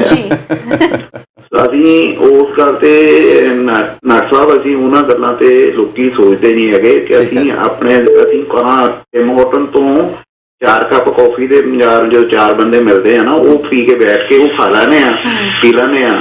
ਪਰ ਜਦੋਂ ਕਿਤੇ ਇਸ ਚੀਜ਼ ਤੇ ਆਉਂਦੀ ਹੈ ਨਾ ਵੀ ਆਪਾਂ ਕੋਈ ਲੈਸਨ ਲੈਣਾ ਜਾਂ ਕਿਸੇ ਨੂੰ ਕੋਈ ਚੰਗੀ ਸਲਾਹ ਦੇਣੀ ਆ, ਉਹਦੇ ਤੇ ਬੰਦੇ ਕਹਿ ਦਿੰਦੇ ਨਹੀਂ ਜੀ ਸਾਡੇ ਕੋਲ ਬੰਦਾ ਆ ਗਿਆ ਹੈਗਾ ਆ, ਤੁਸੀਂ ਕਿਸੇ ਤੋਂ ਜਿੱਥੋਂ ਅਸੀਂ ਕਿਸੇ ਤੋਂ ਲੈਸਨ ਲਏ ਆ 20 ਸਾਲ ਪਹਿਲਾਂ ਲਏ ਆ, ਅਸੀਂ ਕਿਸੇ ਨੂੰ ਕਿਹਾ ਆ ਵੀ ਭਾਈ ਨਹੀਂ ਇੱਥੋਂ ਲੈ ਲਓ, ਬੰਦਾ ਚੰਗਾ ਸਿਖਾਉਂਦਾ ਆ, ਵਿਸ਼ਵਾਸ ਹੈ। ਨਹੀਂ ਜੀ ਉਹ $25 ਆ, ਸਾਨੂੰ ਹੁਣ $20 ਵਾਲਾ ਬੰਦਾ ਮਿਲ ਗਿਆ। ਸਾਡੀ ਜਦੋਂ ਤੱਕ ਇਹ ਸੋਚ ਨਹੀਂ ਚੇਂਜ ਹੁੰਦੀ ਹੈ ਨਾ ਡਾਲਰਾਂ ਵਾਲੀ ਵੀ ਅਸੀਂ $1-2 ਮਗਰ ਵਾਸਤੇ ਇਹਦੇ ਕੀ ਪ੍ਰੋਗਰਾਮਿੰਗ ਕੀ ਸਾਰਾ ਕੁਝ ਸੈੱਟ ਕਰਨਾ ਹੈਗਾ ਆ, ਉਦੋਂ ਤੱਕ ਥੋੜਾ ਜਿਹਾ ਇਦਾਂ ਦੀਆਂ ਘਟਨਾਵਾਂ ਜਿਹੜੀਆਂ ਉਹ ਵਾਪਰਦੀਆਂ ਰਹਿਣਗੀਆਂ। ਖਾਸ ਕਰਕੇ ਬਰੈਂਪਟਨ ਵਿੱਚ ਤੁਹਾਡਾ ਪ੍ਰੋਗਰਾਮ ਬਹੁਤ ਚੰਗਾ ਹੁੰਦਾ, ਤੁਸੀਂ ਬਹੁਤ ਆਪਸ ਵਿੱਚ ਚੰਗਾ ਵਿਚਾਰ ਰੱਖਦੇ ਹੋ। ਤਾਂ ਅੰਟਰ ਆਪਣੀ ਅਸੀਂ ਥੋੜੀ ਜਿਹੀ ਸੋਚ ਨੂੰ ਡਾਲਰਾਂ ਤੋਂ ਹਟਾ ਕੇ ਥੋੜਾ ਜਿਹਾ ਇਹ ਸੋਚੀਏ ਵੀ ਸਾਨੂੰ ਚੀਜ਼ ਚੰਗੀ ਕਿੱਥੇ ਮਿਲਦੀ ਆ, ਕੀ ਵਧੀਆ ਮਿਲਦੀ ਆ, ਕੀ ਪ੍ਰੋਗਰਾਮਿੰਗ ਵਧੀਆ ਮਿਲਦੀ ਆ, ਕਿੱਥੇ ਹੁੰਦਾ ਆ ਸਾਰਾ ਕੁਝ। ਜੀ ਬਿਲਕੁਲ ਸਰ, ਬਹੁਤ ਬਹੁਤ ਸ਼ੁਕਰੀਆ ਜੀ। ਇੱਕ ਦਰਸ਼ਕ ਸਾਡੇ ਨਾਲ ਹੋਰ ਜੁੜ ਗਏ ਨੇ ਗੱਲ ਕਰਨ ਲਈ। ਹੈਲੋ ਹਾਂਜੀ, ਸਤਿ ਸ਼੍ਰੀ ਅਕਾਲ ਜੀ। ਸਤਿ ਸ਼੍ਰੀ ਅਕਾਲ ਜੀ, ਕਿੱਥੋਂ ਬੋਲ ਰਹੇ ਹੋ ਜੀ? ਹਾਂਜੀ, ਅਸੀਂ ਸਰੀ ਤੋਂ ਬੋਲ ਰਹੇ ਹਾਂ ਜੀ। ਸਵਾਗਤ ਹੈ ਪ੍ਰੋਗਰਾਮ ਜੀ। ਹਾਂਜੀ ਮੈਮ, ਕੀ ਕਹਿਣਾ ਚਾਹੋਗੇ? ਹਾਂਜੀ, ਅਸੀਂ ਰਿਫਿਊਜੀਆਂ ਬਾਰੇ ਪੁੱਛਣਾ ਚਾਹੁੰਦੇ ਹਾਂ ਕਿ ਜਿਹੜੇ ਫਰੰਟ ਲਾਈਨ ਵਾਲੇ ਕਿਹਨਾਂ ਨੂੰ ਬੋਲਦੇ ਹੋ ਤੁਸੀਂ? ਹਾਂਜੀ ਜੀ ਬਿਲਕੁਲ ਮੈਮ, ਤੁਸੀਂ ਟੀਵੀ ਸਕਰੀਨ ਦੇ ਉੱਤੇ ਆਨਸਰ ਸੁਣ ਸਕਦੇ ਹੋ। ਤੁਹਾਨੂੰ ਜਵਾਬ ਦੇ ਦਿੰਦੇ ਜੀ। ਹੋਰ ਕਾਲ ਕਰ ਰਹੇ ਨੇ ਜੀ। ਹੈਲੋ ਸਤਿ ਸ਼੍ਰੀ ਅਕਾਲ ਤਰਨਜੀਤ ਜੀ, ਕੀ ਹਾਲ ਚਾਲ ਹੈ ਜੀ? ਸਤਿ ਸ਼੍ਰੀ ਅਕਾਲ, ਕੀ ਹਾਲ ਹੈ ਜੀ? ਦਾ ਜਵਾਬ ਸਰ ਦੇ ਰਹੀ ਹਾਂ। ਹਾਂਜੀ, ਅੱਜ ਦਾ ਰਜਿੰਦਰ ਕੁਮਾਰ ਜੀ ਬਾਰੇ ਗੱਲ ਕਰ ਰਹੇ ਹੋ। ਅਜੇ ਤਾਂ ਮੇਰੀ ਗੱਲ ਪੂਰੀ ਵੀ ਨਹੀਂ ਹੋਈ ਵੈਂਕੀ ਜੀ। ਤੁਸੀਂ ਹਾਫ ਦੇ ਵਿੱਚ ਹੀ ਤੁਸੀਂ ਕਹਿ ਦਿੱਤਾ, ਤੁਸੀਂ ਅੱਜ ਗਲਤ ਵੀ ਹੋ ਸਕਦੇ ਹੋ ਸ਼ਾਇਦ। ਹਾਂ, ਤੁਹਾਨੂੰ ਹਜੇ ਹਾਂਜੀ ਹੋ ਸਕਦਾ ਹੈ ਜੀ। ਸ਼ੁਕਰੀਆ ਜੀ, ਬਹੁਤ ਬਹੁਤ ਧੰਨਵਾਦ ਕਾਲ ਕਰਨ ਦੇ ਲਈ। ਥੈਂਕ ਯੂ ਜੀ। ਤੇ ਸਰ ਪਹਿਲਾਂ ਆਪਾਂ ਉਹਨਾਂ ਦਾ ਰਿਪਲਾਈ ਜ਼ਰੂਰ ਕਰ ਦਈਏ ਜਿਨ੍ਹਾਂ ਨੇ ਸਾਨੂੰ ਫਰੰਟ ਲਾਈਨ ਵਰਕਰਸ ਦੀ ਗੱਲ ਆਖੀ। ਹਾਂਜੀ, ਫਰੰਟ ਲਾਈਨ ਵਰਕਰਸ ਜੀ ਜਿਹੜੇ ਵੀ ਇਸ ਵੇਲੇ ਕੰਮ ਕਰ ਰਹੇ ਨੇ, ਖਾਸ ਕਰਕੇ ਹੈਲਥ ਵਾਲੇ ਕੰਮ ਦੇ ਵਿੱਚ, ਜਿਹੜੇ ਵੀ ਰੈਫਿਊਜੀਜ਼ ਨੇ ਇਸ ਮਾਮਲੇ 'ਚ ਕੰਮ ਕੀਤਾ, ਸਰਕਾਰ ਨੇ ਵਾਅਦਾ ਕੀਤਾ ਜੀ, ਹੁਣ ਤੋਂ ਮੇਰੇ ਖਿਆਲ 2 ਜਾਂ 3 ਮਹੀਨੇ ਪਹਿਲਾਂ ਇਹ ਵਾਅਦਾ ਕੀਤਾ ਸੀਗਾ ਕਿ ਜਿਹੜੇ ਉਸ ਦੇ ਵਿੱਚ ਕੰਮ ਕਰਵਾ ਰਹੇ ਨੇ, ਸਰਕਾਰ ਦੀ ਹੈਲਪ ਕਰ ਰਹੇ ਨੇ, ਉਹਨਾਂ ਦਾ ਫਾਸਟ ਟਰੈਕ ਜਿਹੜੀ ਇਮੀਗ੍ਰੇਸ਼ਨ ਹੈ ਉਹਦੇ ਵਿੱਚ ਉਹਨਾਂ ਦਾ ਨਾਂ ਆ ਜਾਏਗਾ। ਸੋ ਜੇ ਫਰੰਟ ਲਾਈਨ ਵਰਕਰਸ ਹੈ, ਇਹ ਕੰਡੀਸ਼ਨ ਹੈ ਜੀ, ਜੇ ਤੁਹਾਡੇ ਕੋਈ ਇਸ ਤਰ੍ਹਾਂ ਦੇ ਹੈਗੇ ਜੀ ਉਸ 'ਚ ਕੰਮ ਕਰ ਰਹੇ ਨੇ, so they should must talk to their ਜਿਹੜੇ ਲਾਇਰਸ ਹੈਗੇ ਨੇ ਜਾਂ ਉਹਨਾਂ ਦੇ ਕੰਸਲਟੈਂਟਸ ਨੇ ਜੀ, ਉਹਨਾਂ ਨੂੰ ਪਲੀਜ਼ ਕਾਲ ਕਰੋ। ਥੈਂਕ ਯੂ ਜੀ। ਇੱਕ ਦਰਸ਼ਕ ਹੋਰ ਜੁੜ ਗਏ ਨੇ। ਹੈਲੋ ਸਤਿ ਸ਼੍ਰੀ ਅਕਾਲ ਜੀ। ਸਤਿ ਸ਼੍ਰੀ ਅਕਾਲ ਜੀ। ਹੈਲੋ ਸਰ ਹਾਂਜੀ, ਸਤਿ ਸ਼੍ਰੀ ਅਕਾਲ ਜੀ, ਪਲੀਜ਼ ਆਪਣੀ ਟੀਵੀ ਸਕਰੀਨ ਦੀ ਆਵਾਜ਼ ਨੂੰ ਘੱਟ ਕਰਕੇ ਗੱਲ ਕਰੋ। ਕਿੱਥੋਂ ਬੋਲ ਰਹੇ ਹੋ ਜੀ? ਹੈਲੋ ਹਾਂਜੀ ਮੈਮ ਸਤਿ ਸ਼੍ਰੀ ਅਕਾਲ। ਸਤਿ ਸ਼੍ਰੀ ਅਕਾਲ ਜੀ। ਤੁਸੀਂ Sir, ਟੀਵੀ please ਤੇ ਨਾ ਆਪਣੀ ਜੀ TV ਦੀ ਆਵਾਜ਼ ਸੁਣਾ, ਘੱਟ ਟੀਵੀ ਕਰ 'ਚ ਤਾਂ ਆਪਣਾ ਦਿਓ। ਥੋੜੀ ਡਿਲੇ, ਸਿੱਧੀ ਸਾਡੇ ਨਾਲ ਫੋਨ ਤੇ ਗੱਲ ਕਰੋ ਜੀ। ਹਾਂਜੀ ਹਾਂਜੀ ਹਾਂਜੀ, ਫੋਨ ਤੇ ਗੱਲ ਕਰੋ ਜੀ ਸਾਡੇ ਨਾਲ। ਜੀ ਸਰ, ਤੁਸੀਂ ਆਪਣੀ ਟੀਵੀ ਦੀ ਆਵਾਜ਼ ਨੂੰ ਬੰਦ ਕਰਕੇ ਸਾਡੇ ਨਾਲ ਡਾਇਰੈਕਟ ਗੱਲ ਕਰੋ। ਹਾਂਜੀ ਮੈਂ ਸਰੀ ਤੋਂ ਬੋਲ ਰਿਹਾ ਜੀ। ਜੀ ਹਾਂਜੀ, ਸਰ ਹਾਂਜੀ। ਦੱਸੋ ਜੀ, ਕੀ ਸਵਾਲ ਕੀ ਕਹਿਣਾ ਚਾਹੁੰਦੇ ਹੋ? ਮੈਂ ਪੁੱਛਣਾ ਚਾਹੁੰਦਾ ਜਿਵੇਂ ਪੈਂਡੈਮਿਕ ਦੇ ਦੌਰਾਨ ਜੋ ਵੀ ਸਿਚੁਏਸ਼ਨ ਬਣੀ ਹੈ, ਜਦੋਂ ਪੈਂਡੈਮਿਕ ਖਤਮ ਹੋਊਗਾ ਜੀ ਸੋ ਜਿੰਨੇ ਫਰੰਟਲਾਈਨ ਵਰਕਰਸ ਆ ਉਹਨਾਂ ਨੂੰ ਕੁਝ ਕਰਨ ਦੇ ਵਾਸਤੇ ਜੀ ਤੁਸੀਂ yes, ਸਰ ਤੁਸੀਂ ਟੀਵੀ ਸਕਰੀਨ ਤੇ ਆਨਸਰ ਸੁਣ ਸਕਦੇ ਹੋ। ਬਹੁਤ ਬਹੁਤ ਹਾਂਜੀ, ਧੰਨਵਾਦ, ਤੁਸੀਂ ਕਾਲ ਥੈਂਕ ਕੀਤੀ ਯੂ, ਹੈ। ਥੈਂਕਸ ਫॉर ਕਾਲਿੰਗ ਸ਼ੁਕਰੀਆ ਜੀ। ਮੈਨੂੰ ਤੁਹਾਡੇ ਸਵਾਲ ਦੀ ਪੂਰੀ ਸਮਝ ਨਹੀਂ ਆਈ ਜੇ, ਪਰ ਇੱਕ ਅੱਜ ਮੈਂ ਅੰਟਾਰੀਓ ਤੁਹਾਨੂੰ ਕੁਝ ਸਮਝ ਲੱਗੀ ਸਰ ਜੀ ਬਿਲਕੁਲ, ਉਹਨੇ ਪੁੱਛਿਆ ਕਿ ਜਿਹੜੇ ਫਰੰਟਲਾਈਨ ਵਰਕਰਸ ਨੇ ਪੈਂਡੈਮਿਕ ਖਤਮ ਹੋਣ ਤੋਂ ਬਾਅਦ ਕੀ ਉਹਨਾਂ ਨੂੰ ਇਸ ਦਾ ਕੋਈ ਬੈਨੀਫਿਟ ਵੀ ਮਿਲੇਗਾ। ਓਨਟਾਰੀਓ ਦੀ ਤੁਸੀਂ ਗੱਲ ਕੀਤੀ ਹੈ, ਮੈਂ ਵੀ ਇਹ ਨਿਊਜ਼ ਪੜ੍ਹੀ ਹੈ ਜੀ। ਬਿਲਕੁਲ ਦੱਸ ਅੰਟਾਰੀਓ ਦੀ ਅੱਜ ਦੀ ਨਿਊਜ਼ ਹੈ ਜੀ। ਫੋਰਡ ਸਾਹਿਬ ਨੇ ਇਹ ਗੱਲ ਕਹੀ ਹੈ, ਠੀਕ ਹੈ, ਤੁਸੀਂ ਬੀਸ ਤੋਂ ਬੋਲ ਰਹੇ ਤਾਂ ਉੱਥੋਂ ਦਾ ਵੱਖਰਾ ਕਾਨੂੰਨ ਹੈ ਜੀ। ਮੈਂ ਅੰਟਾਰੀਓ ਵਾਲਿਆਂ ਵਾਸਤੇ ਦੱਸ ਦਿੰਦਾ ਜੀ ਕਿ ਫੋਰਡ ਸਾਹਿਬ ਨੇ ਅੱਜ ਇਹ ਗੱਲ ਕਹੀ ਹੈ ਕਿ ਜਿੰਨੀ ਉਹਨਾਂ ਨੂੰ ਇਨਕਰੀਜ਼ ਦਿੱਤੀ ਗਈ ਸੀਗੀ, ਜਾਂ ਉਹ ਤੇ ਜਾਂ ਮੇਰੇ ਖਿਆਲ $3 ਇੱਕ ਗਰੁੱਪ ਨੂੰ $3 ਪਰ ਆਵਰ, ਉਹ ਜਿਹੜੇ ਵੱਧ ਦਿੱਤੇ ਸੀ ਉਹ ਰਹਿਣਗੇ ਜੀ। ਇੱਕ ਗਰੁੱਪ ਨੂੰ $2 ਪਰ ਆਵਰ ਜਿਹੜੇ ਆ ਉਹ ਉਹਨਾਂ ਨੂੰ ਵੱਧ ਜਿਹੜੀਆਂ ਲੈਵਲ ਤੇ ਗਈ ਹੋਈ ਹੈ ਜੀ ਤਨਖਾਹ, ਉਹਨਾਂ ਨੂੰ ਉਹੀ ਰਹੇਗੀ, ਉਹ ਵਾਪਸ ਨਹੀਂ ਲਈ ਜਾਵੇਗੀ। This is firm Ontario. ਜੇ BC ਦਾ ਇਹਦੇ ਮਾਮਲੇ 'ਚ ਅਜੇ ਤੱਕ ਅਸੀਂ ਸੁਣਿਆ ਨਹੀਂ ਹੈ, ਮੇਰਾ ਖਿਆਲ ਹੈ ਵੀ ਹੈ ਨਹੀਂ ਗਾ ਹਰੇ। ਜੇ ਆਇਆ ਕੁਛ ਤਾਂ ਅਸੀਂ ਤੁਹਾਨੂੰ ਜ਼ਰੂਰ ਦੱਸਾਂਗੇ ਜੀ। ਬਿਲਕੁਲ ਜੀ। ਤੇ ਸਰ ਹੁਣ ਸਮਾਂ ਵੀ ਆਪਣਾ ਕਾਫੀ ਉੱਪਰ ਹੋ ਚੁੱਕਿਆ ਹੈ ਤੇ ਆਪਾਂ ਆਪਣਾ ਪ੍ਰਸ਼ਨ ਵੀ ਕੰਪਲੀਟ ਕਰੀਏ। ਦੇਖੋ ਜੀ, ਫਿਰ ਇਹਨਾਂ ਨੂੰ ਪਹਿਲੀ ਫਿਲਮ ਦੇ ਤਰਨ $1500 ਰੁਪਈਆ ਮਿਲਿਆ ਸੀਗਾ। 1500 ਰੁਪਏ ਉਹਨਾਂ ਟਾਈਮਾਂ 'ਚ? ਉਹਨਾਂ ਟਾਈਮਾਂ 'ਚ, ਉਹਨਾਂ ਟਾਈਮ ਤਾਂ ਮੇਰੇ ਖਿਆਲ ਹੈ ਜੀ ਰੁਪਏ ਦੇ ਸ਼ਾਇਦ 4 ਜਾਂ 5 ਕੱਪ ਆਉਂਦੇ ਹੋਣਗੇ ਚਾਹ ਦੇ। ਸਾਡੇ ਵੇਲੇ 3 ਆਉਂਦੇ ਹੁੰਦੇ ਸੀ। ਦੇਖ ਲਓ ਮੈਂ ਇੰਨਾ ਪੁਰਾਣਾ। ਇਹਨਾਂ ਨੇ ਜੀ ਫਿਰ ਅਖੀਰ ਬਹੁਤ ਸਟਾਰ ਬਣ ਗਏ ਜੀ। ਫਿਰ ਇਹ ਇਹਨਾਂ ਦੀਆਂ ਫਿਲਮਾਂ ਲਗਾਤਾਰ, ਇੱਕ ਫਿਲਮ ਦੇ ਵਿੱਚ ਇਹ ਸ੍ਰੀਗਲ ਦੱਤ ਨਾਲ ਵੀ ਆਏ ਸੀਗੇ, ਨਾਲ ਨਰਗਿਸ ਵੀ ਸੀਗੀ ਜੀ, ਤੇ ਉਹ ਫਿਲਮ ਜੀ ਵੀ ਬੜੀ ਹਿੱਟ ਹੋਈ ਸੀਗੀ। ASF ਸਾਹਿਬ ਦੇ ਨਾਲ ਇਹਨਾਂ ਨੇ ਫਿਰ ਕੰਮ ਕੀਤਾ ਜੀ। ਸਾਰਾ ਬਾਨੋ ਦੀ ਫਿਲਮ ਆਈ ਸੀ, ਰਜੇਸ਼ ਖੰਨੇ। ਫਿਰ ਇਹਨਾਂ ਨੂੰ ਇਹਨਾਂ ਦੀ ਗੱਦੀ ਤੋਂ ਪਤਾ ਕਿਹਨੇ ਲਾਇਆ ਤਰਨ? ਰਜੇਸ਼ ਖੰਨੇ ਲਾਇਆ। ਹਾਂਜੀ, ਤੇ ਇਹ ਉਦੋਂ ਪਹਿਲਾਂ ਫਿਰ ਇਹ ਦੂਜੇ ਰੋਲਸ 'ਚ ਆਉਣ ਲੱਗ ਗਏ, ਜਿਹਨੂੰ ਆਪਾਂ ਕੈਰੈਕਟਰ ਰੋਲਸ ਕਹਿੰਦੇ ਹਾਂ। ਫਾਦਰ ਵਾਲਾ ਰੋਲ ਆ ਗਿਆ। ਇਹਨਾਂ ਦਾ ਬੇਟਾ ਵੀ ਹੈਗਾ ਜੀ ਫਿਲਮਾਂ ਦੇ ਵਿੱਚ ਹੈਗਾ। ਹਾਂਜੀ, ਥੋੜਾ ਜਿਹਾ ਚੱਲਿਆ ਸੀਗਾ ਜੀ, ਪਰ ਜਿਹੜੀ ਫਿਲਮਾਂ 'ਚ ਆਇਆ ਸੀ ਬਥੇਰਾ ਚੰਗਾ ਚੱਲਿਆ ਸੀਗਾ ਜੀ। ਹੈ ਜੀ ਕੋਈ ਆਇਆ ਕੋਈ? ਨਹੀਂ ਜੀ ਬਿਲਕੁਲ, ਅੱਜ ਸਾਡੇ ਫੇਸਬੁੱਕ ਵਾਲੇ ਦਰਸ਼ਕ ਥੋੜੇ ਜਿਹੇ ਢਿੱਲੇ ਨੇ ਜੀ। ਨਹੀਂ, ਇੱਕ ਦਰਸ਼ਕ ਬਾਅਦ ਜੁੜ ਗਏ ਨੇ ਫੋਨ ਦੇ ਉੱਤੇ। ਹੈਲੋ ਜੀ ਸਤਿ ਸ਼੍ਰੀ ਅਕਾਲ ਜੀ। ਹਾਂਜੀ ਰਜਿੰਦਰ ਕੁਮਾਰ ਹੈ ਜੀ। ਸਰ ਕਿੱਥੋਂ ਬੋਲ ਰਹੇ ਹੋ ਤੁਸੀਂ? ਮੈਂ ਬ੍ਰਹਮਟਨ ਗੁਰਦੀਪ ਸਿੰਘ ਬੋਲ ਰਿਹਾ। ਪਰ ਰਜਿੰਦਰ ਕੁਮਾਰ ਦੇ ਬੇਟਾ ਤੁਸੀਂ ਦੱਸ ਸਕਦੇ ਹੋ ਕਿ ਬੇਟਾ ਉਹਨਾਂ ਦਾ ਕੌਣ ਸੀ? ਤੁਸੀਂ ਟੀਵੀ ਸਕਰੀਨ ਤੇ ਆਨਸਰ ਸੁਣ ਸਕਦੇ ਹੋ। ਥੈਂਕ ਯੂ ਜੀ। ਇਹਨਾਂ ਨੇ ਤਾਂ ਤੁਹਾਡੇ ਮੂੰਹ ਤੋਂ ਸਵਾਲ ਮੁੱਕਣ ਵੀ ਨਹੀਂ ਦਿੱਤਾ, ਇੰਨੀ ਸ਼ਾਰਪਨੈਸ ਦੇ ਨਾਲ ਜਵਾਬ ਦਿੱਤਾ ਜੀ। ਬਿਲਕੁਲ ਜੀ, ਬਿਲਕੁਲ ਜੀ, ਸਹੀ ਗੱਲ। ਤੁਹਾਡਾ ਸਵਾਲ ਜਿਹੜਾ ਜਵਾਬ ਹੈ ਜੀ। ਮਨਜੀਤ ਸਿੰਘ ਜੀ ਕਹਿ ਰਹੇ ਨੇ ਸਾਨੂੰ ਕਿ ਰਜਿੰਦਰ ਕੁਮਾਰ, ਉਹਨਾਂ ਨੇ ਵੀ ਆਨਸਰ ਦਿੱਤਾ ਹੈ, ਤੇ ਮਨਜੋਤ ਸਿੰਘ ਜੀ ਵੀ, ਉਹਨਾਂ ਨੇ ਵੀ ਕੋਈ ਸਾਨੂੰ ਕੁਐਸਚਨ ਕੀਤੇ ਆ, ਬਟ ਆਪਾਂ ਪਹਿਲਾਂ ਇਹਦਾ ਰਿਪਲਾਈ ਜ਼ਰੂਰ ਕਰ ਦਈਏ। ਹਾਂਜੀ, ਕੀ ਹੈ ਕੁਐਸਚਨ? ਉਹ ਕਹਿ ਰਹੇ ਨੇ ਕਿ ਸਪੋਰਟਸ ਪਰਸਨ ਬਾਰੇ ਵੀ ਕਦੇ ਕਿਹਾ ਕਰੋ, ਹੁਣ ਬਹੁਤ ਹੋ ਗਿਆ ਐਕਟਰਸ ਬਾਰੇ। ਅੱਗੇ ਵੀ ਤੁਸੀਂ ਇਹ ਗੱਲ ਕਹੀ ਸੀਗੀ। ਅਸੀਂ ਕੋਸ਼ਿਸ਼ ਕਰਾਂਗੇ ਜੀ। ਹਾਂ, ਸਪੋਰਟਸ ਪਰਸਨ ਦੇ ਬਾਰੇ ਮੈਨੂੰ ਲੱਗਦਾ ਤੁਹਾਨੂੰ ਕ੍ਰਿਕਟ ਦਾ ਬਹੁਤ ਸ਼ੌਕ ਹੈ, ਉਹਦੇ ਬਾਰੇ ਵੀ ਚਲੋ ਮਿਕਸ ਕਰ ਲੈਂਦੇ ਆ। ਫਿਰ ਕਿਤੇ ਨਾ ਕਿਤੇ ਅਸੀਂ ਉਹਨਾਂ ਬਾਰੇ ਵੀ ਗੱਲ ਕਰ ਲਾਂਗੇ। ਤੇ ਹਾਂਜੀ, ਇਹ ਰਜਿੰਦਰ ਕੁਮਾਰ ਨੇ ਜੀ, ਔਰ ਇਹ ਜੁਬਲੀ ਹੀਰੋ ਇਹਨਾਂ ਨੂੰ ਕਿਹਾ ਜਾਂਦਾ ਤਰਨ। ਇੱਕੋ ਵੇਲੇ 5-6 ਫਿਲਮਾਂ ਇਹਨਾਂ ਦੀਆਂ ਚੱਲਦੀਆਂ ਸੀ, ਸਾਰੀਆਂ ਜੁਬਲੀ ਹਿੱਟਸ ਇੱਕੋ ਵੇਲੇ। ਇਹ ਉਹਨੀਆਂ ਵੀ ਇੱਕ ਆ ਗਈ, ਫਿਰ ਦੂਜੀ ਆ ਗਈ, ਤੀਜੇ, ਇਹਨਾਂ ਨੂੰ 4-5 ਫਿਲਮਾਂ ਇਕੱਠੀਆਂ ਚੱਲ ਰਹੀਆਂ ਨੇ, ਸਾਰੀਆਂ ਸਿਲਵਰ ਜੁਬਲੀਜ਼। ਉਹ ਸਿਲਵਰ ਜੁਬਲੀ ਮਨਾ ਦਿੰਦੇ ਸੀ। ਤੁਸੀਂ ਤਾਂ ਸਿਲਵਰ ਜੁਬਲੀ ਫਿਲਮ ਹੀ ਨਹੀਂ ਦੇਖੀ ਮੈਨੂੰ ਲੱਗਦਾ। ਸਰ ਮੈਂ ਰਜਿੰਦਰ ਕੁਮਾਰ ਦੀਆਂ ਮੋਸਟਲੀ ਮੂਵੀਜ਼ ਵੇਖੀਆਂ ਹੋਈਆਂ। ਤੁਸੀਂ ਫਿਲਮ ਦੇਖੀ ਹੈ, ਪਰ ਤੁਹਾਨੂੰ ਸਿਲਵਰ ਜੁਬਲੀ ਦਾ ਨਹੀਂ ਪਤਾ ਕੀ ਹੁੰਦਾ। ਸਿਲਵਰ ਜੁਬਲੀ ਮਤਲਬ 25 ਹਫ਼ਤੇ ਜਿਨ੍ਹਾਂ ਨੇ ਮੂਵੀ ਕਰ ਲਈ। ਜਿਹਨਾਂ 25 ਹਫ਼ਤੇ ਬਣਾਏ ਹੁੰਦੇ। ਅੱਜ ਕੱਲ੍ਹ ਵਾਲੀਆਂ ਫਿਲਮਾਂ 25 ਹਫ਼ਤੇ ਨਹੀਂ ਬਣਾਉਂਦੀਆਂ। ਅੱਜ ਕੱਲ੍ਹ ਵਾਲੀਆਂ ਫਿਲਮਾਂ ਜਿਹੜੀਆਂ ਹੈਗੀਆਂ ਨੇ ਉਹ ਪੈਸੇ ਮੁਤਾਬਕ ਨੇ, ਕਿੰਨੇ ਕਰੋੜ ਦਾ ਬਿਜ਼ਨਸ ਕੀਤਾ, ਕੀ ਕੁਛ ਕੀਤਾ। ਨਹੀਂ, ਪਹਿਲਾਂ ਜਿਹੜੀਆਂ ਫਿਲਮਾਂ ਹੁੰਦੀਆਂ ਸੀ, ਜਿਹੜੀ ਜੁਬਲੀ ਬਣਾਉਂਦੀ ਸੀ, ਇਹ ਬੜਾ ਵੱਡਾ ਨੰਬਰ ਹੁੰਦਾ ਸੀ। 25 ਸਿਲਵਰ ਜੁਬਲੀ, ਇਹਨੂੰ ਸਿਲਵਰ ਜੁਬਲੀ ਹੀਰੋ ਕਿਹਾ ਜਾਂਦਾ ਸੀਗਾ। 52 ਵਾਲੇ ਨੂੰ ਗੋਲਡਨ ਜੁਬਲੀ ਫਿਲਮ। ਹੁਣ ਜਿਹੜੀਆਂ ਤੁਸੀਂ ਅੱਗੇ ਮੈਨੂੰ ਦੱਸਿਆ ਸੀਗਾ, ਉਹਦੇ 4 ਨਾਲ DDL ਕੀ ਕਹਿੰਦੇ ਹੁੰਦੇ ਜੀ? DDL ਜੀ। ਬਿਲਕੁਲ ਜੀ। ਇੱਕ ਦਰਸ਼ਕ ਸਾਡੇ ਨਾਲ ਜੁੜ ਗਏ ਨੇ। ਹੈਲੋ ਹਾਂਜੀ ਸਤਿ ਸ਼੍ਰੀ ਅਕਾਲ ਜੀ। ਇਹ ਜੁਬਲੀ ਕੁਮਾਰ ਸੀਗੇ ਜੀ, ਰਜਿੰਦਰ ਕੁਮਾਰ ਜੀ। 25 ਮੂਵੀਆਂ ਸੀ, 25 ਸਿਲਵਰ ਜੁਬਲੀ ਹੋਈ ਸੀ ਇਹਨਾਂ ਦੀ। ਕੀ ਬਾਤ ਹੈ ਸਰ। ਕੋਈ ਇੱਕ ਅੱਧੀ ਮੂਵੀ ਤੁਸੀਂ ਦੱਸ ਸਕਦੇ ਹੋ ਤੁਹਾਡੀ ਫੇਵਰਿਟ ਮੂਵੀ? ਹਾਂਜੀ, ਇਹਨਾਂ ਸੀ ਜਿਹੜਾ ਗਹਿਰਾ ਨਾਗ ਆਈ ਸੀਗੀ। ਜੀ ਸ਼ੇਰੇ ਆਪਣੇ ਆਈ ਸੀ ਮਾਂ ਬਾਪ ਆਈ ਸੀ ਕਲਮਾ आरज़ू सीगी जी बड़ी क्या बात तकड़ी है। फिल्म सी झुक गया आसमान ਆਜੂ ਸੀਗੀ ਆਜੂ ਰਾਮਾਨਾਥ ਸਾਗਰ ਦੀ ਸੀਗੀ हाँ जी हाँ वाह क्या बात है जी, बहुत बहुत शुक्रिया जी कॉल करने के लिए। शुक्रिया सर, शुक्रिया सर। ਇਹਨਾਂ ਦੇ 25 ਸਾਲ जुड़ियां हुई थी ना Thank you जी। किरानी बहालों की मलका थे हाय हाय मुस्कुराना गजब हो गया क्या बात क्या बात है सर, है शुक्रिया, बड़ा यार शुक्रिया थैंक यू call जी करने सो के नाइस लिए। ऑफ यू जी, थैंक यू जी सर। ਅੱਜ ਫਿਰ ਇੰਨਾ ਹੀ ਕਾਫੀ था बिल्कुल जी, आज समा भी काफी ऊपर हो गया।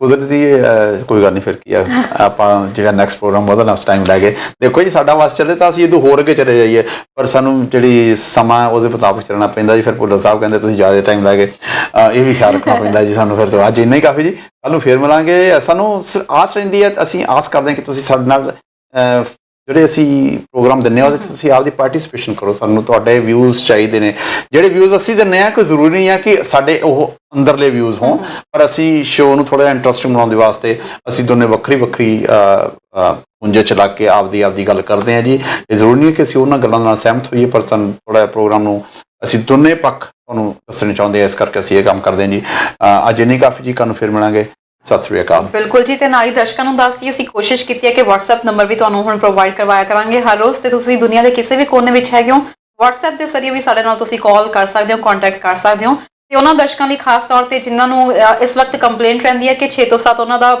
ਜਿਹੜਾ ਇੰਟਰਨੈਟ ਕਈ ਵਾਰੀ ਨਹੀਂ ਚੱਲ ਪਾਉਂਦਾ ਹੈਗਾ ਤੇ ਟੀਵੀ ਉਹਨਾਂ ਨੂੰ ਸਹੀ ਨਹੀਂ ਦਿਖਾਈ ਦਿੰਦਾ ਪ੍ਰੋਗਰਾਮ ਸੋ ਤੁਸੀਂ ਹਮਦਰਦ ਮੀਡੀਆ ਗਰੁੱਪ ਦੀ ਜਿਹੜੀ ਆ ਐਪ ਡਾਊਨਲੋਡ ਕਰ ਲਵੋ ਆਪਣੇ ਮੋਬਾਈਲਸ ਦੇ ਵਿੱਚ ਜੇ ਤੁਹਾਡਾ ਇਸ ਵਕਤ ਲੇਟੈਸਟ ਤੁਹਾਡਾ ਮਾਡਲ ਹੈ ਟੀਵੀ ਦਾ ਤਾਂ ਤੁਸੀਂ ਤੁਹਾਨੂੰ ਦੱਸ ਦਈਏ ਕਿ ਬਿਲਟ ਇਨ ਐਪ ਹੈ ਅੱਜ ਕੱਲ੍ਹ ਦੀ ਜਿਹੜੀ ਲੇਟੈਸਟ LEDs ਨੇ ਤੇ ਇਸ ਤੋਂ ਇਲਾਵਾ ਤੁਸੀਂ ਸਾਨੂੰ YouTube ਜਾਂ ਫਿਰ Facebook ਦੇ ਉੱਤੇ ਵੀ ਤੁਸੀਂ ਨਾਲ ਦੀ ਨਾਲ ਲਾਈਵ ਦੇਖ ਸਕਦੇ ਹੋ ਫਿਲਹਾਲ ਪ੍ਰੋਗਰਾਮ ਦੇਖਣ ਲਈ ਤੁਹਾਡਾ ਬਹੁਤ ਬਹੁਤ ਧੰਨਵਾਦ ਕੱਲ੍ਹ ਨੂੰ ਫਿਰ ਹੋਵੇਗੀ ਮੁਲਾਕਾਤ ਦੇਖਦੇ ਰਹੋ ਹਮਦਰਦ TV ਸਤਿ ਸ਼੍ਰੀ ਅਕਾਲ